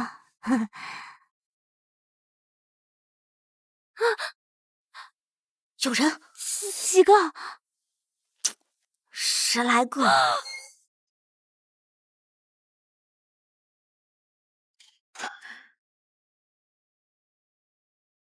别说话，换别尾巴，不像是冲我们来的。那是冲谁来的？感觉像是在盯梢，但是看东厢房有没有人出入。太子的眼线？不像是，但是身形步伐倒像是北京人。北京人？黑狼部？有可能。太子不会是想杀人灭口吧？如果真的是这样的话，那他离死不远了。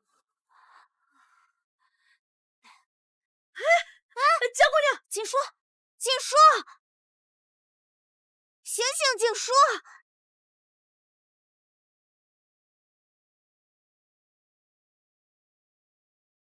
夫人，江姑娘无恙，只是脉象有些怪异。如何怪异？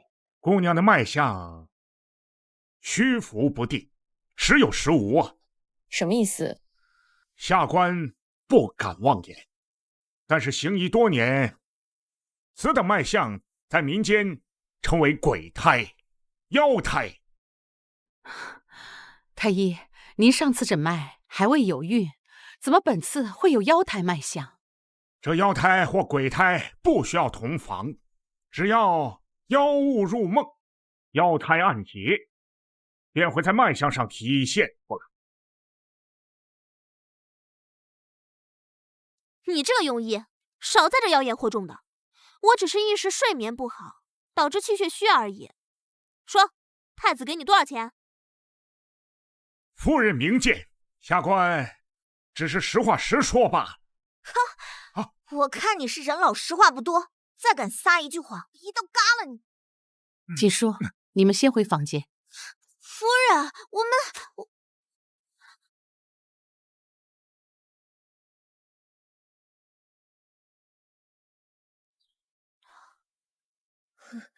那个吴太医是太子的人，3天前他的儿子欠下了赌债，被东宫的人救下了。这样说，他们是想污蔑你肚子里怀了妖胎？这招高明，这招比下毒高明。下毒是刑事罪，容易查，说我怀了妖胎是玄学，杀人不见血。那怎么破？难不成我们要自己把脉？现在只能找更好的大夫来会诊。哎，那个京城有一个孙老太医，他是一个妇科圣手，但是他已经不出诊了。还有谁说话比太医更有分量？太医上面是皇上。去找个算命的，你个死系统，你是不是越来越傻了？他从来就没有聪明过。夫人，吴太医的话若传出去，江姑娘就完了。我知道，所以绝对不能传出去。可吴太医是东宫医阁请过来的，他回去一定会往外说。你去请孙老太医，就告诉他，我旧疾复发。可孙老太医闭门谢客3年了。你带上皇上御赐的那只百年老参送去，就说不是为我，是为了魏国侯府唯一的血脉。周姨娘，老太医说了，真的不出诊，您请回吧。麻烦您再通传一次，就说关乎忠良之后，关乎天理人心。好。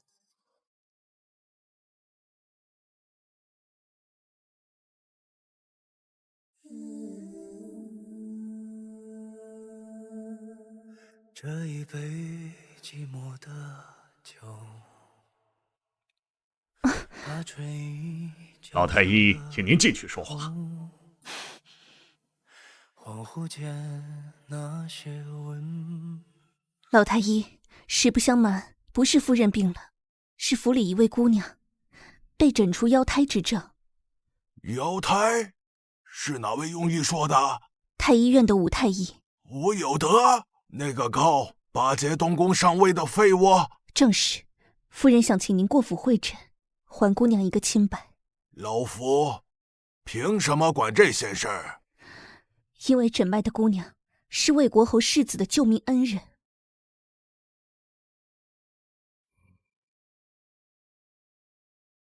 好吧，明日辰时老夫过去，但有一个条件。您说。把钦天监监正也请来。孙老太太已经答应，明日辰时会见，但要求钦天监监正在场。请监正干嘛？他又不会把脉。孙老太医聪明，知道这是玄学攻击，要用玄学防御。太医管身体，监正管天命。监正那边，岑王萧景睿已经派人去请了，说事关国运。不是吧？就我俩的事都扯到国运了？这你就不懂了吧？一个女人要是被别人说是祸国殃民，那就是重罪；但要被人说成护国锦鲤，那就是祥瑞。所以，我们现在就是要从疑似妖女变成官方认证锦鲤。加油！就这？一个残次品系统能提供点情绪价值也不错。你们俩能不能尊重一下我？你们说的话有一半我听不懂。你不管这些啊！明天我和苏爽儿负责演戏，你只要负责拔刀镇场子就行。明白？那我现在就去。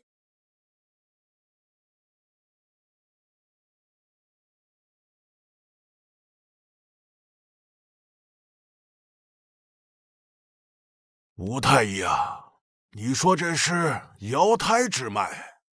下官是觉得他脉象虚浮，异于常人。虚浮？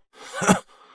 江姑娘，游思过度，睡眠失调，脉象自然虚浮。这若也是瑶胎，那天下女子10有8九怀的都是瑶胎。下官行医多年，他这情况……行医多年，连滑脉跟虚脉都分不清，要不要老夫给你开2副明目的药啊？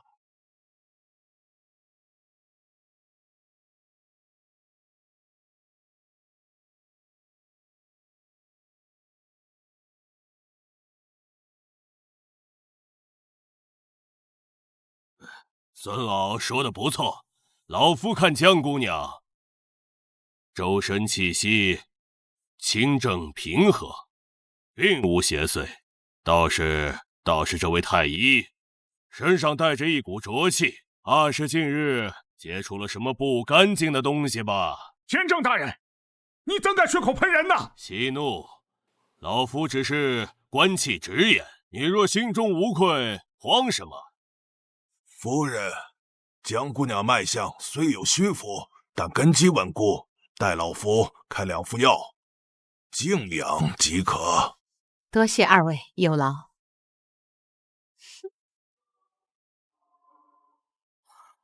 殿下，吴太医被赶出来了。孙老太医和监正联合担保，说江氏康健是大吉之兆。本宫知道了。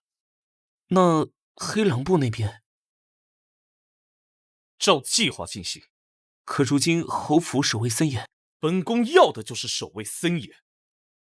他们越紧张，漏洞才越大。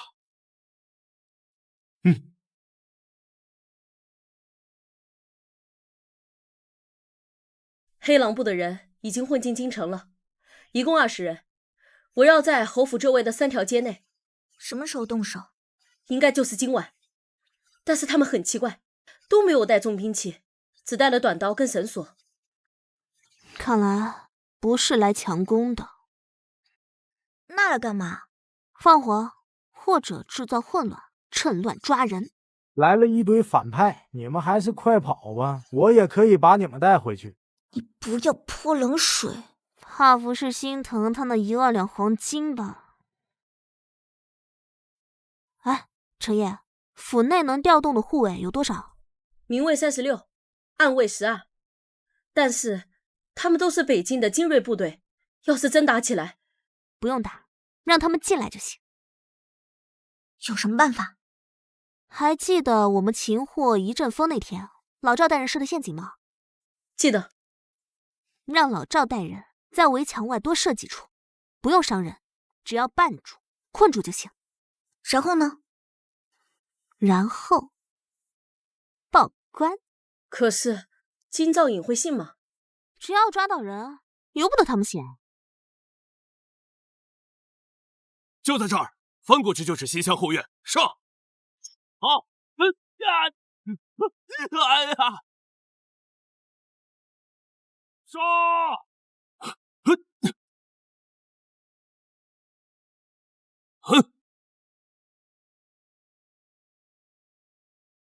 抓了4个，跑了1个。跑的那个是去报信的，黑狼部不会善罢甘休。金兆尹的人来了吗？来了，就在外面绑人呢。真是北京人，这可是大事儿。大人，这些人潜入京城，夜袭侯府，绝非寻常盗贼，还请大人一定严查。本官明白，这就带回衙门。把人全部带走，走。你说万无一失，现在折了我4个人。本宫也没想到他们早有防备。剩下的人现在就给我放了。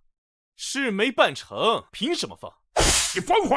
首领息怒，殿下不是这个意思，只是最近风头有点紧，城外的庄子又被盯上了，转移需要时间。3天，再给你3天时间。3天后若不见人，我就把你按通我们的事儿，写满京城。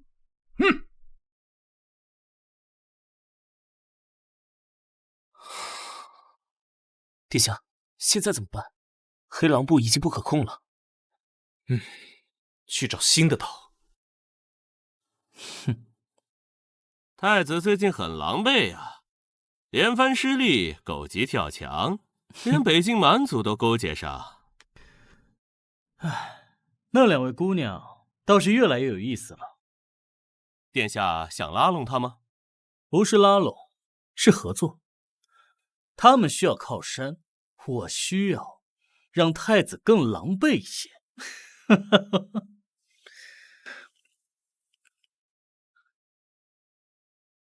成王递的帖子说想见你。成王怎么又来找我们？到底什么路数啊？我说过了，他是大皇子那一派的，而且他自己本身也很有势力，像那些风雅清流那一派啊，都支持他。他平时也喜欢诗词歌赋，赏花弄草，很是清高。之前借世子的恩，他是在试探我们，这次是想要真的合作了。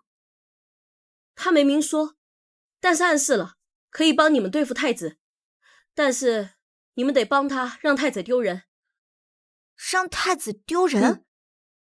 三皇子平时很擅长文斗，而且听说太子最近在找人代写画本，估计是想要塑造文武双全的形象。成王，三皇子是想让我们揭穿太子代找枪手的丑闻？或许我们可以写更好，把它比下去。本系统觉得可以谈谈。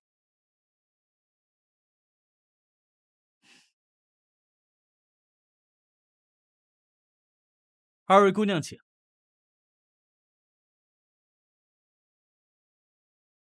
二位姑娘别来无恙，你们的名气是越来越大了。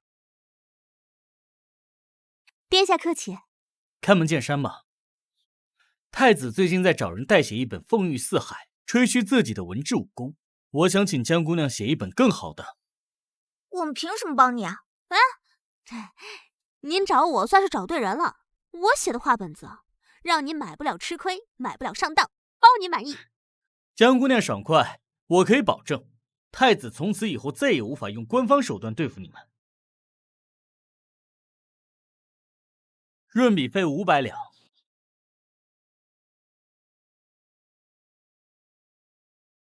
殿下想怎么写？架空背景，写一个霸道皇子的故事。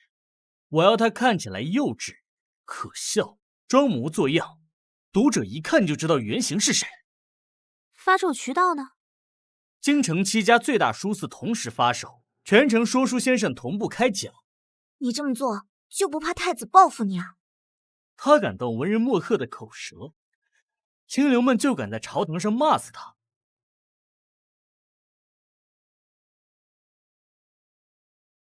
你真要写？写啊，500两，而且确实解气。那你打算写什么内容？霸道皇子的落袍小乖乖，就是一个自恋皇子，强抢民女，结果被女主吐槽没文化，最后落了个丢人现眼的下场。这会不会也太直接了？要的就是直接，让别人一看就笑，一笑就想起他。嘿，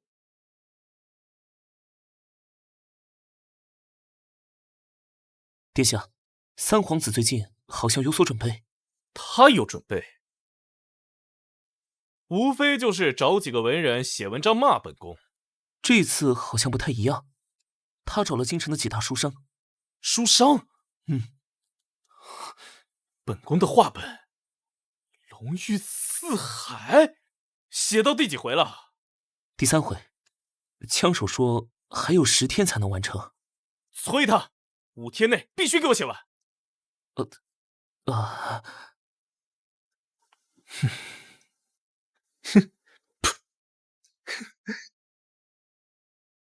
大皇子长得狗头蛤蟆眼，长得算人模狗样，一开口却酸臭无比，臭气熏天，作诗的水平不如村口的黄口小儿。怎么样？骂得挺爽，但是你能保证古代人能听得懂这种吐槽吗？看不懂吐槽，总看得懂故事情节吧。一个堂堂皇子被女人耍得团团转，最后还哭着求原谅，这种故事放在什么时候都有人愿意爱看吧。请自觉维护视听和谐，勿使用脏话。他连这个都管，可能是怕被封号，他受到牵连。是。唉，风霜曾刻下过卷痕，若云涌遮住星辰，你凝望来的眼神，是否还记得爱恨？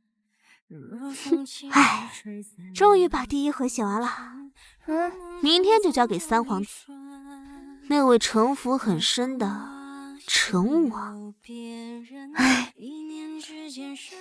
你说太子看到这个画本会怎么想？希望他别被气吐血。哎，过来瞧，过来看呐！霸道皇子落跑小乖乖，新书到货100本，先到先得，先到先得。我要3本。昨天啊，我听张先生说了一回，都要笑死我了。嘿嘿。哎，那霸道皇子是不是影射啊？除了东宫那位，还能有谁？这书里写他自诩文武双全，实则这打油诗都写得不利索。这不是太子是谁？嘿嘿嘿。掌柜的，你说这书会不会惹祸呀？惹什么祸？书是印刷铺印的，货是马车行送来的，作者还是匿名的。再说了，三皇子打过招呼了。哎，来，您的2本书。哎呦，您的，哎来，您的，哎来，您的，哎。上回书说到，那霸道皇子为了追求小乖乖，写了首酸诗。啊，美人儿，你如那天上的明月，照亮我内心的漆黑，照亮我漆黑的心田。你知道那小乖乖怎么说的吗？殿下，这月亮只有晚上才出来，您这大白天的，是不是眼神不好使啊？这张嘴啊，跟咱们东市骂街的王婆有一拼啊！我听说呀，太子殿下前几日真写了首诗，给翰林院的老学士看。不过呀，被批得一文不值。嘘，小点声。不过是真的吗？当然是真的了。这是谁写的？查不到，印刷铺说接的暗淡，就连送货的都不知道上下是谁。那皇子连3字经都背不全，却偏要装作博览群书，这污蔑，这是污蔑！殿下息怒，殿下息怒！现在这本书传得满城都是，就连宫里都……父皇知道了，尚未确认。但昨日成王3殿下进宫和陛下下棋，带了一本。萧景睿，是他，一定是他！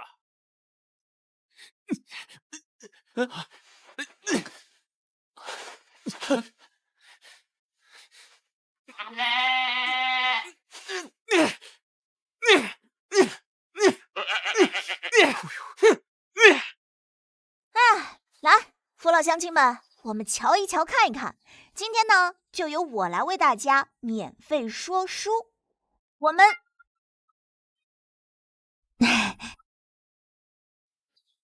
荣誉四海，让我们来看看这本奇书。开头第一句：凤鸣9天，四海沉浮。真是好大的口气啊！不知道的，我还以为这作者他是叫我登基呢。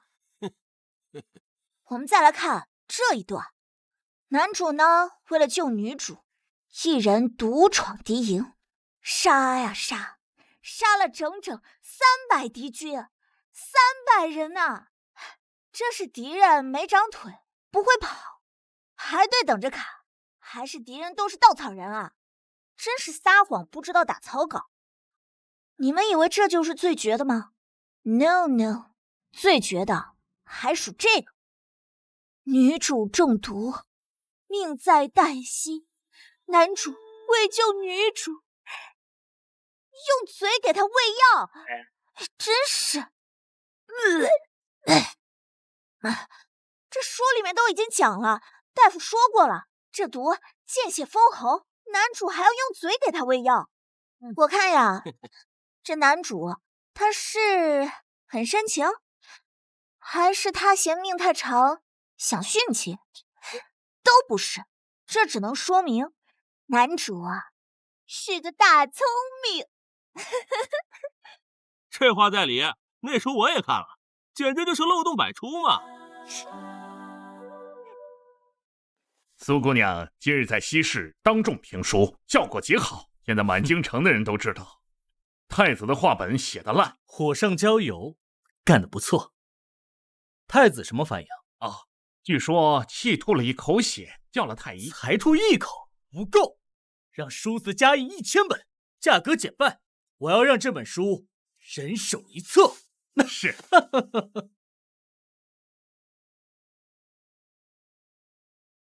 滚！都滚出去！殿下，你这是急火攻心，徐敬仰切莫再动怒了。殿下，3殿下又加印了1000本，现在就连城南菜市口的小贩都在议论啊。萧景睿、江景说、苏爽儿，本宫与你们不共戴天。好了，殿下。不共戴天。殿下，殿下。殿下，咱们现在文斗落了下风，是否暂避锋芒啊？你给了我个大嘴巴啊！给自己2个小嘴巴啊！快！哦，好，殿下，好了啊。黑狼部、哈扎那边联系的怎么样了？你还要用他们？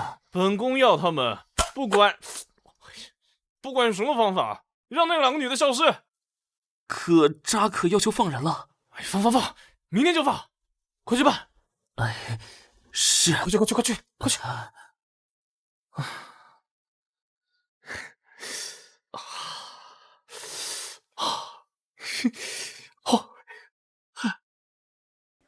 虽然太子被气病了，但是黑狼部那边有动静，城外庄子里的俘虏今晚很可能会转移。转移去哪儿？我不知道，但是今天晚上在南房的赌场看见了扎哈，他看起来很急。太子可能答应放人，条件上他们再次动手。还来？这太子是属韭菜的吗？一茬一茬送过来，让人割啊！狗急跳墙，他现在是文斗惨败，颜面扫地，只能靠武力招不了。我看你们最近小心点，虽然属于愚蠢反派，毕竟也是个太子。这次的建议还算人话。程烨，你能不能找人盯着那个庄子？如果太子真的放人，我们能不能截胡？截胡？啊，劫囚啊！不是劫囚，是解救。黑狼部的人本来就属于战俘，太子私自扣押他们已是重罪。如果我们能把他救出来，再交给官府，那这狗太子串通外族的事情就暴露了。但是需要人手，而且不能弄府里的护卫，容易打草惊蛇。成王三皇子，找他借。殿下，目前情况就是这样。太子明日可能私自释放北京战俘，以换取黑狼部的再次行凶。私自释放战俘，这可是通敌大罪。你有几分把握？7分。庄子内外守卫约20余人，且都是东宫的私兵。若殿下能够借50名可靠人手给我，此事可成。人我可以给你，但我要活的战俘作证。明白。此事若成，太子可就再也翻不了身了。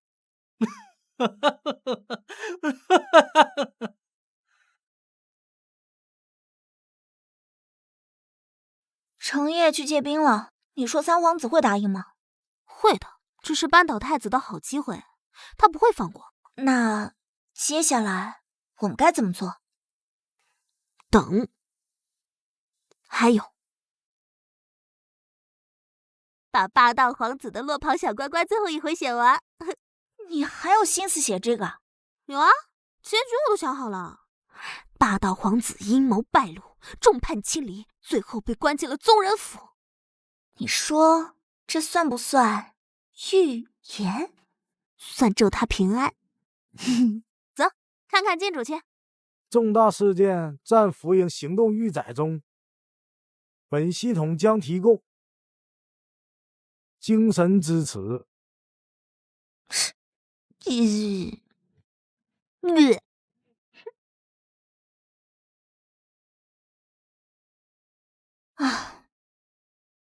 太子气病了，接下来可怎么办？他好像离风不远了，我们都要赢了。世子连台词都不用说，直接就躺赢了，1万两就到手了，多好！唉，本来想着他能早点醒过来，靠着主角光环秒杀太子，我们躺赢了。结果，我们直接把他该做的给做了。依我说，世子不醒也挺好，凑合着把剧情过完，而且少一个人分钱，多好！我也想啊，但是不知道少了他，系统会不会赖账啊？那可是黄金啊！那接下来该怎么办啊？我有个法子，不过需要你和程烨帮忙。表哥，你咋真来了？信上不是说让俺自己跑吗？跑？能跑到哪去？现在太子的人正满城抓你呢。俺咋知道会这样？当初就说送个信，也没说要杀人呢。现在说什么都晚了。三皇子说了，只要你肯说实话，保你不死。说实话？说啥实话？把太子让你在侯府做的事一五一十说出来。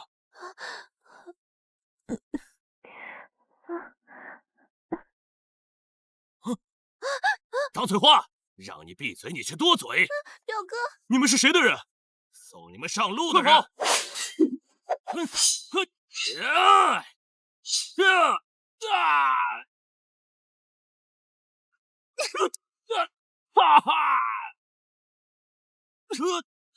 哎呀！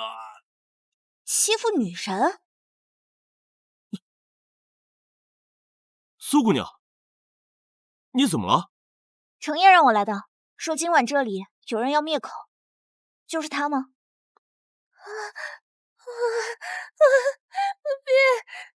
别杀俺，俺啥都说。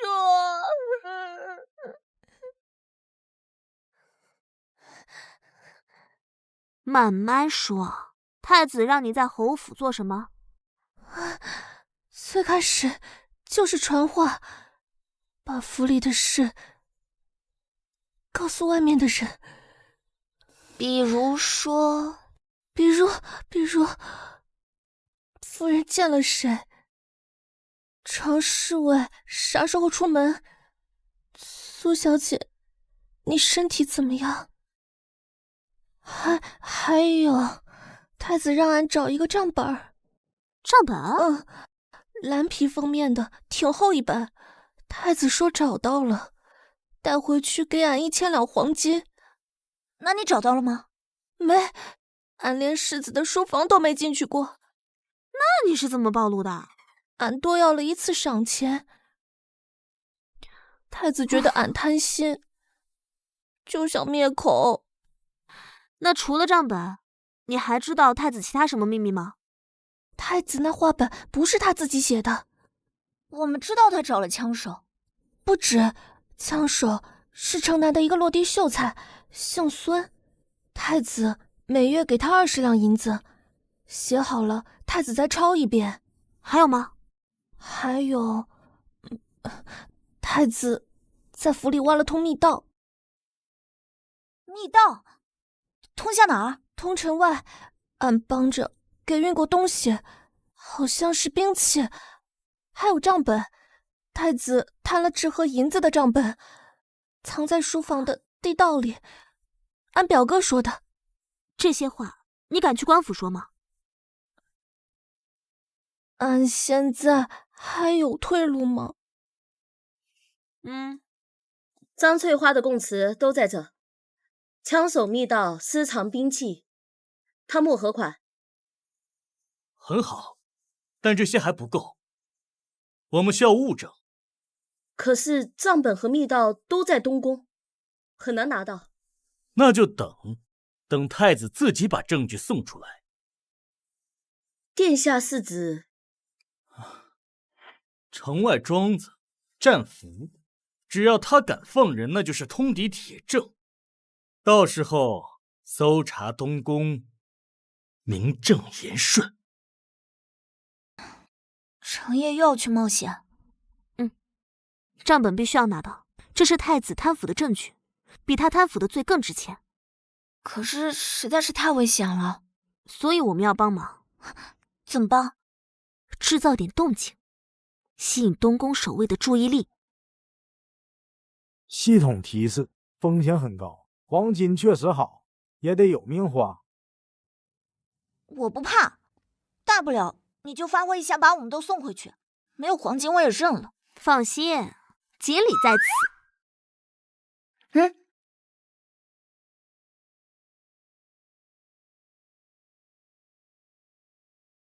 西门角今晚是李三当值，他贪杯，这个时辰应该醉了。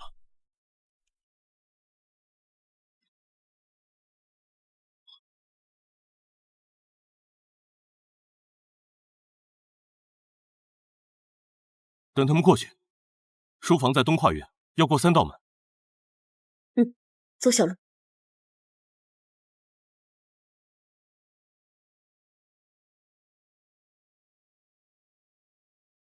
灯还亮着，里面可能有人。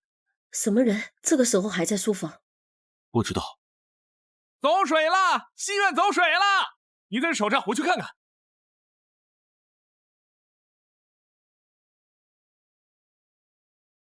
老赵，你这烟雾弹做得不错。边军守夜，吓唬人用的，烧不起来。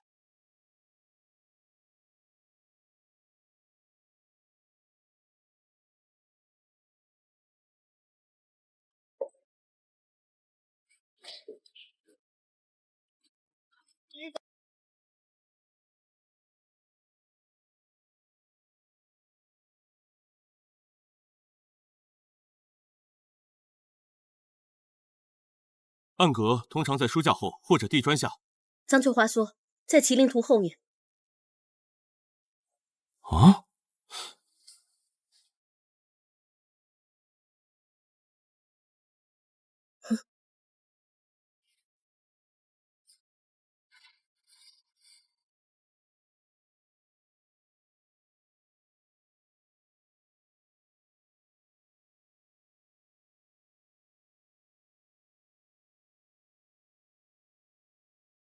贪污合款80万两，私贩军械虚报3成。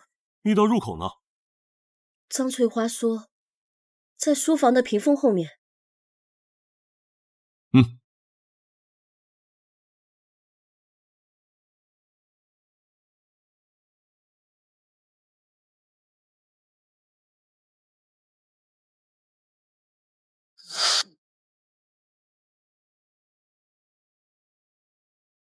挖了不到半年，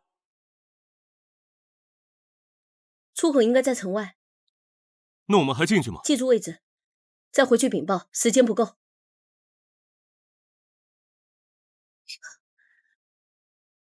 走。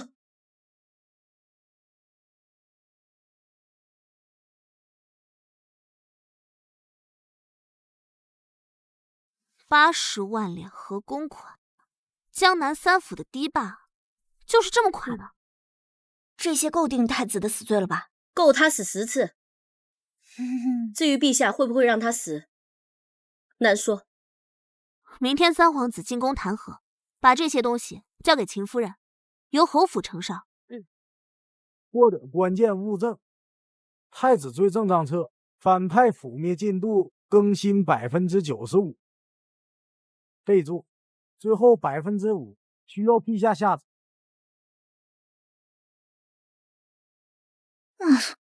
畜生！江南水患死伤数万，就是因为这个畜生贪墨。夫人，现在不是动气的时候。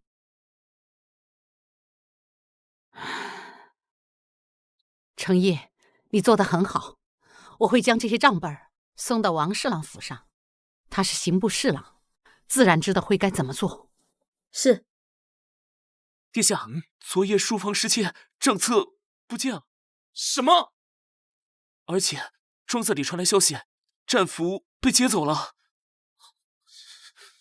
谁干的？不知道，但是今早3殿下进宫了。萧景睿被叫。公要进宫。今日可有要事？父皇，儿臣有本奏，儿臣要弹劾太子3桩大罪。其一，私自扣押北境战俘37人，扣押城外私庄，意图不明。父皇，3弟血口喷人，儿臣从未。陛下，臣有人证，昨夜臣部下在城外庄子救出野狼部战俘37名，并擒获东宫护卫头目1名，人证物证俱在。带上来。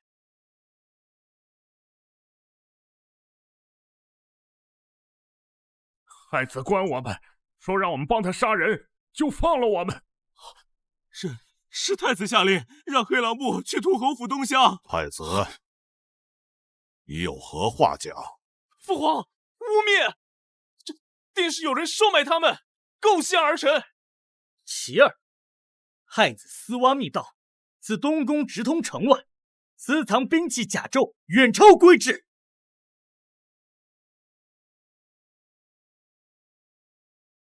陛下，臣已派人探查，密道属实，内藏刀枪300件，弓弩50张。太子，儿臣是为了自保。近年来刺客频出，儿臣挖地道是为了逃生，兵器是为了护卫。太子殿下，中宫侍卫定额200，而您私藏的兵器足够武装500人，您这是护卫还是谋逆？其三，也是最重一项，太子贪没江南河公款80万两，致使3府堤坝溃决，百姓死伤数万。陛下，这是从东宫书房暗阁搜出来的账本，记录明细，分毫不差。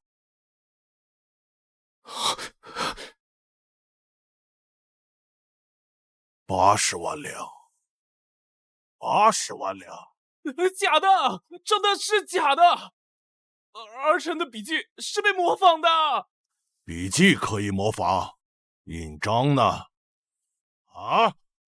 难道户部的批文印鉴也是假的？父皇，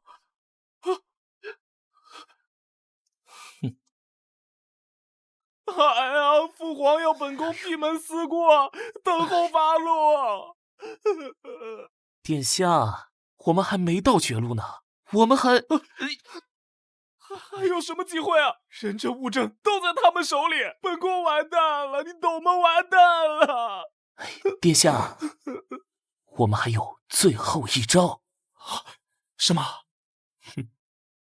陛下最重颜面，只要这时爆出一些丑闻，陛下为了遮掩，或许丑闻？什么丑闻啊？江景睿肚子里的孩子根本不是魏渊的。你说什么？我们只要找一个男人，一口咬定和江氏有私情。陛下为了颜面，事情一闹大，定会压下所有事情，先处理这桩秽乱之案。到时候局面一乱，我们或许就有机会。对，找个男人一口咬定。但是找谁啊？城南有个赌鬼叫刘赖子，只要给钱，他什么都敢说。而且他与江氏户籍上的同乡有几分像。哎呀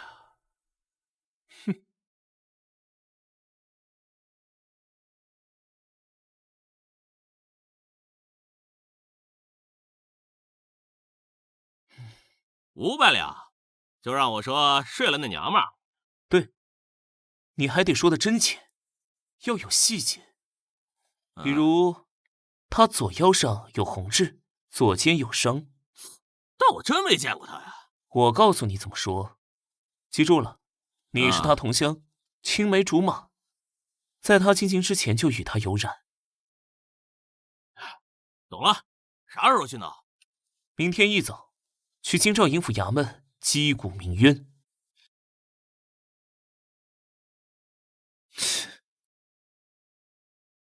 太子已经被禁足，东宫等候发落。但是三殿下传来消息，说太子很有可能要垂死一搏。不是，太子他都这样了，还这么能蹦跶，狗急跳墙，无非就是泼脏水，想要拖我们下水。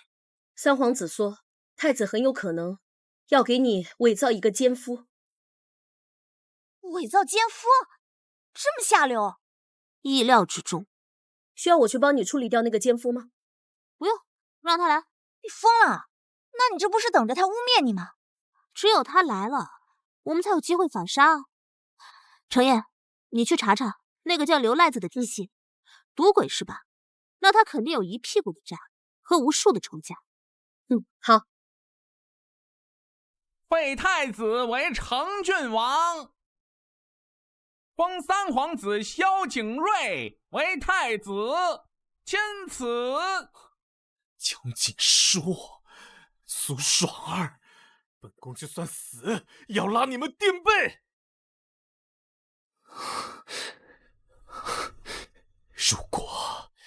如果刘赖子失败，本宫就亲自。”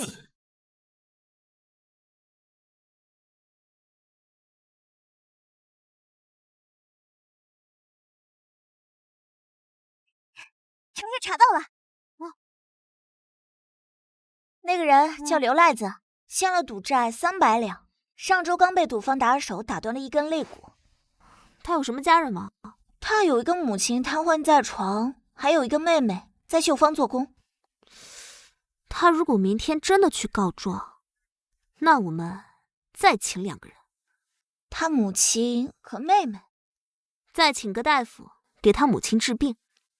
你是想要晓之以理，动之以情，打上亲情牌，让他改口？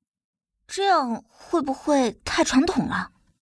我是要让大家看到，太子为了脱罪，竟然连一个瘫痪老人和绣坊女工都不愿意放过，还逼迫他们的儿子、兄长去做这种丧尽天良的事。行。唉，没办法。为了对付一个傻子兼疯子，只能做这种疯批女主。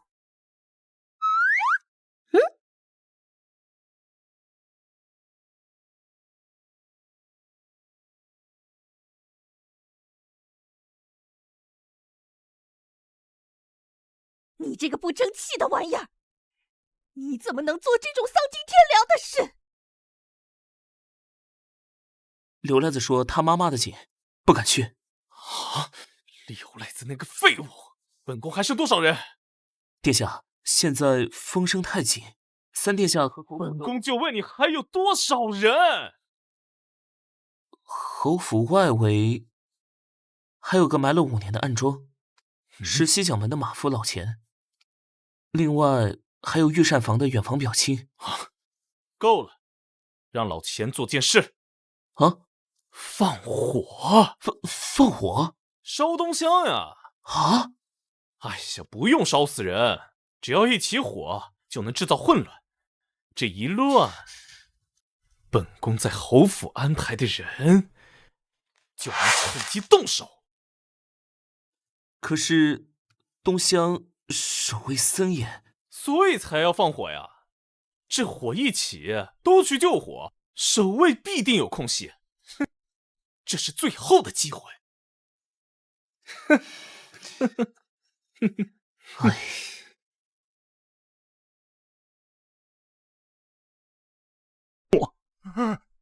对不住了，江姑娘，俺儿子在东宫当差，俺不能不提啊。老钱，啊，程护卫，大半夜的还忙活呢。夫人饶命，是东宫逼俺的。他们说俺要不干就杀了俺儿子。太子让你放火干什么？太子让俺放火为号，起火之后趁乱让外人进来。外人？应该是黑狼部的残党。你儿子在东宫做什么？养马就是个马夫。去太子府把他儿子弄过来，咱们侯府正好缺个马夫。是。这次就饶你性命，是念在你为侯府赶车10年，但是这侯府不能再待了。谢夫人，谢夫人。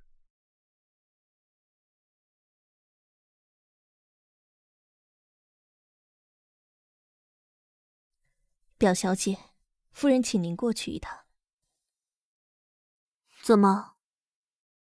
舅母终于要赶我走了吗？夫人只是有几句话想当面嘱咐你。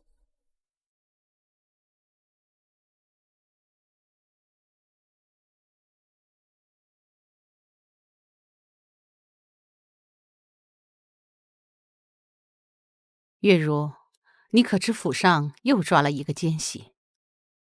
月如不知。你是不知，可你在无形中成了别人的一把刀。我？太子要的是侯府倒台，是你表哥的命。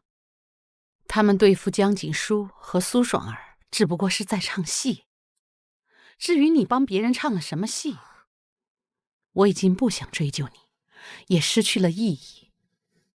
你母亲前几日来信，说在江南给你寻了一户人家，对方家世清廉。3日后，你便收拾行李南下。舅母，月如知错了，月如真的知错了。我只是以为他们是来抢表哥的。起来。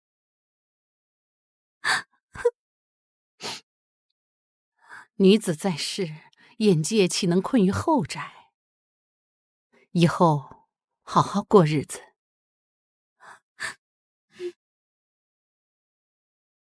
老钱招了太子，想放火制造混乱，趁乱让黑狼部的人摸进来。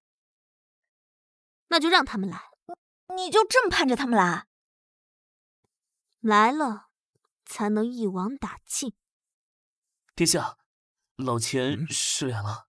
侯府西角门换了个人，我们进不去了。那就用第2套计划。哪儿来的第2套？本宫亲自写封信，你送去给扎哈。您还要用黑狼部啊？告诉他们，本宫不要他们杀人，本宫只要他们闯进侯府，闹出动静，劫走一个人，随便哪个丫鬟都行。本宫要的是北境蛮族夜袭侯府这个事实。这有何用啊？只要这事发生，本宫就能去朝堂上说，北境蛮族如此嚣张，全因魏渊昏迷，侯府无主。到时本宫亲自请缨，接管北境军务，定有翻身之机。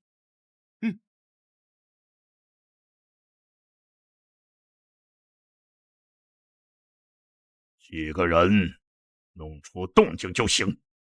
是，殿下说了，事成之后放你所有族人，并赏白银5000两。什么时候动手？明晚子时。哦。城南的眼线报，太子的人见了黑狼部残党，很可能要硬闯。多少人？15到20人左右，但都是亡命之徒。告诉秦夫人，明晚天黑之后，所有人不得出院落，还有东厢房的灯笼全部都熄了，换成绳索和陷阱。要不要报官？报，但是跟冯大人说，让他晚1刻，等天狼部的人都来了，再来一个关门打狗。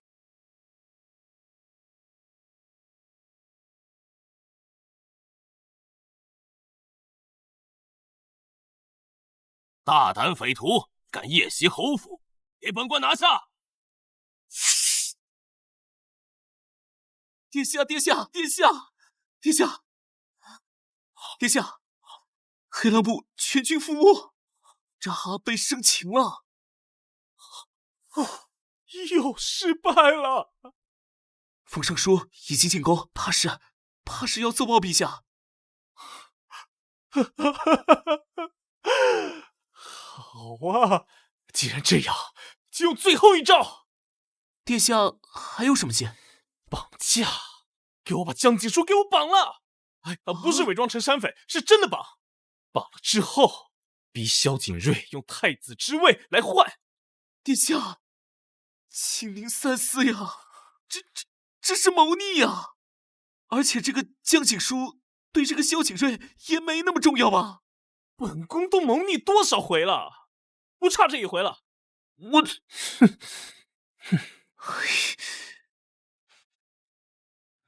我，哎呀！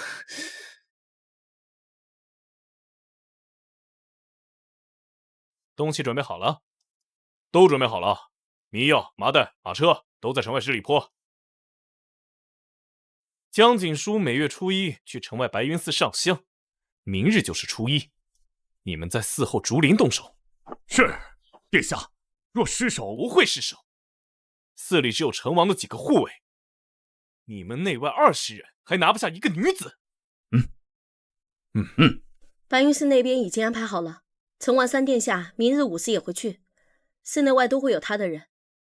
但是为了以防万一，我会派人在暗中跟随。所以，太子真的会亲自动手？他现在是困兽，什么事情都可能做得出来。不过，我有个想法。什么想法？将计就计，让他绑。你疯了！哎呀，听我说嘛，他绑了我以后，一定会找个地方藏匿，等着谈条件。而这个地方，很有可能是他最后的据点，藏着他所有的秘密。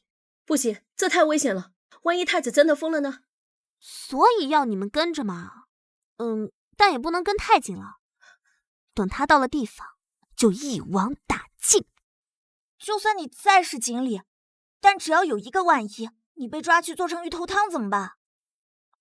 谁让我相信你们呢？又谁让你们是我的锦鲤姐妹呢？不过我也要玩点小心思。好运来，我们好运来，好运带来了喜和爱。系统，你看我这演技能不能拿个奥斯卡呀？以后要是真出事了，你可记得捞我呀！江姑娘得罪了，上！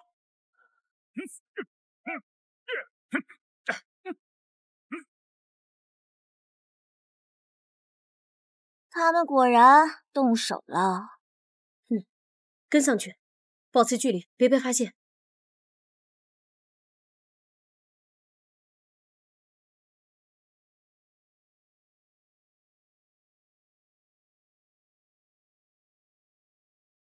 就是这里，甘汤国的守卫，约30人都是好手。硬闯？不，等。等？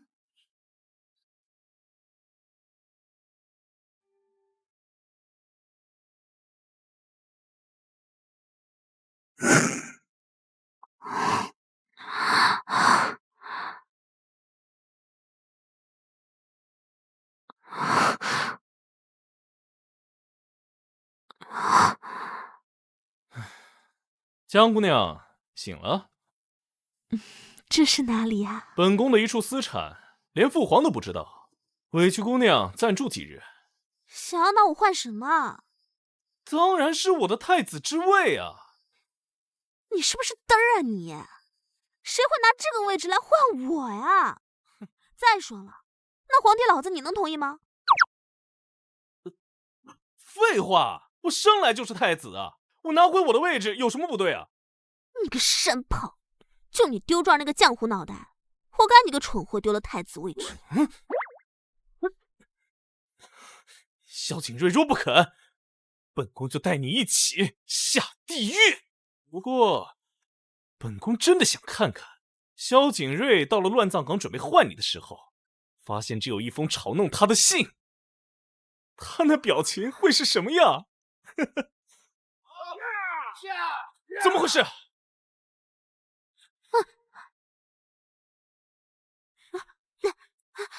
谁？陈王王坤，不管是谁，再过来我杀了他，听到没有？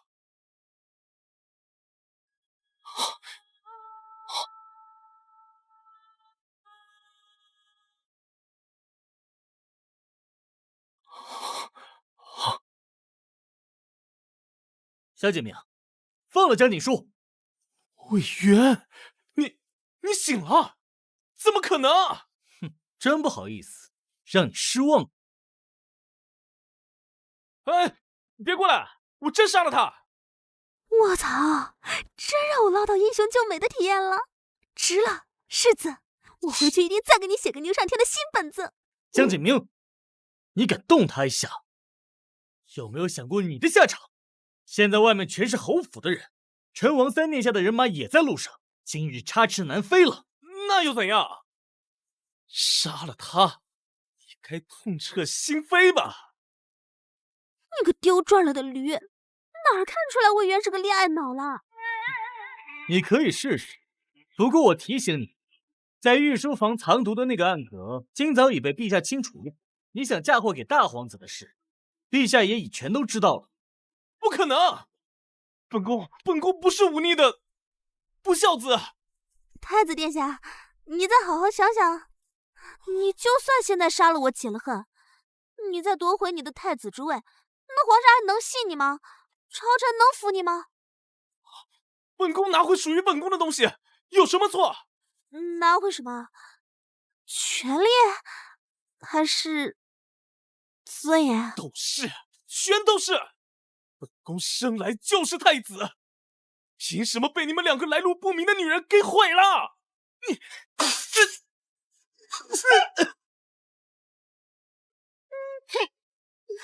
景书，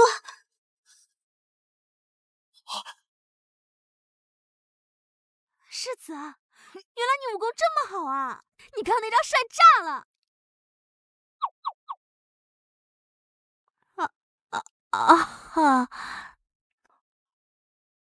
喂，江景书，好你个恋爱豆腐脑，你有完没完了？是你姐妹我救的你。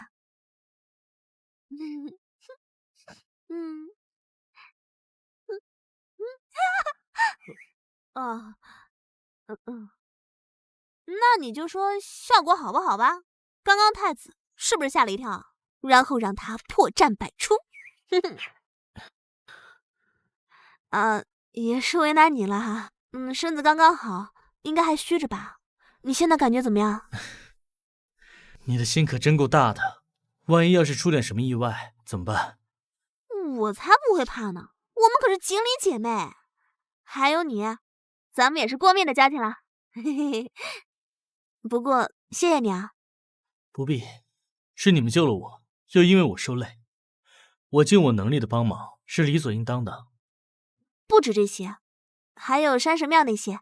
其实你们每次来探望我时说的话，我全都听到了。江姑娘，苏姑娘，你们到底是什么人？为何知道太子那么多秘密，又好像对我的视线也全都了如指掌？完了，系统救命！剧本里没写这段。你们自求多福吧。对了，江姑娘，还有那1万两黄金的事。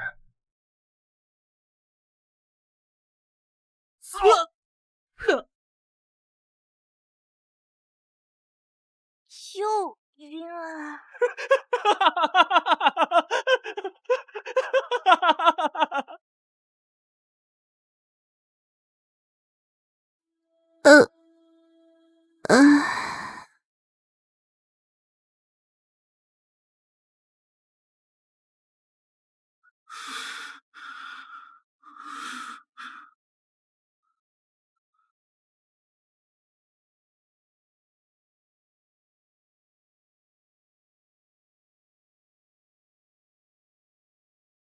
果然是陷阱。魏渊和江景书说对了，本王成了他们的幌子。不过，本王也没带太子一起，扯平了。魏渊一起，这盘棋倒也就活了。纵火、勾结外族、绑架、弑君。这个太子啊，景明，你太让我失望了。父皇息怒。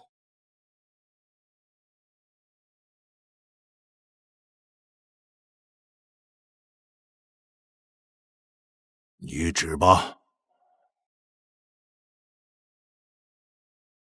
皇兄罪证确凿，父皇颁旨废黜，现已圈进宗人府，其党羽皆在按律严惩。此番多亏了世子和2位姑娘。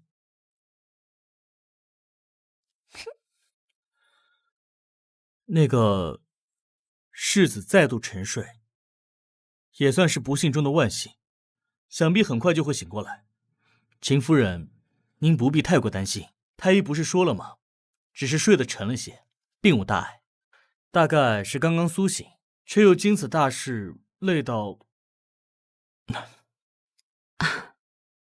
谢成王三殿下，哦不，谢太子殿下，老身无碍。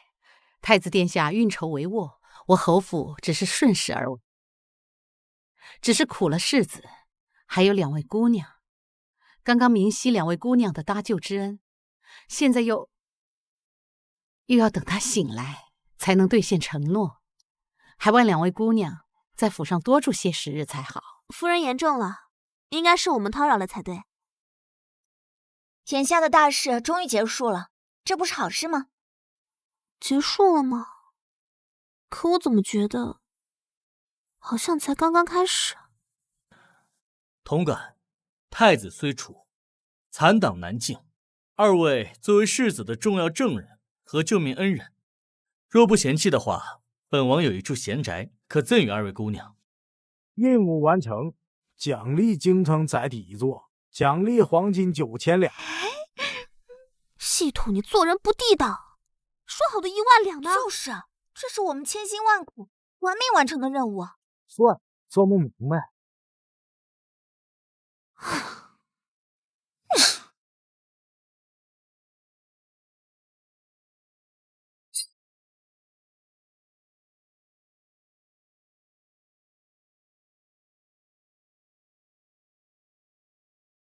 哼，你要的东西带来了。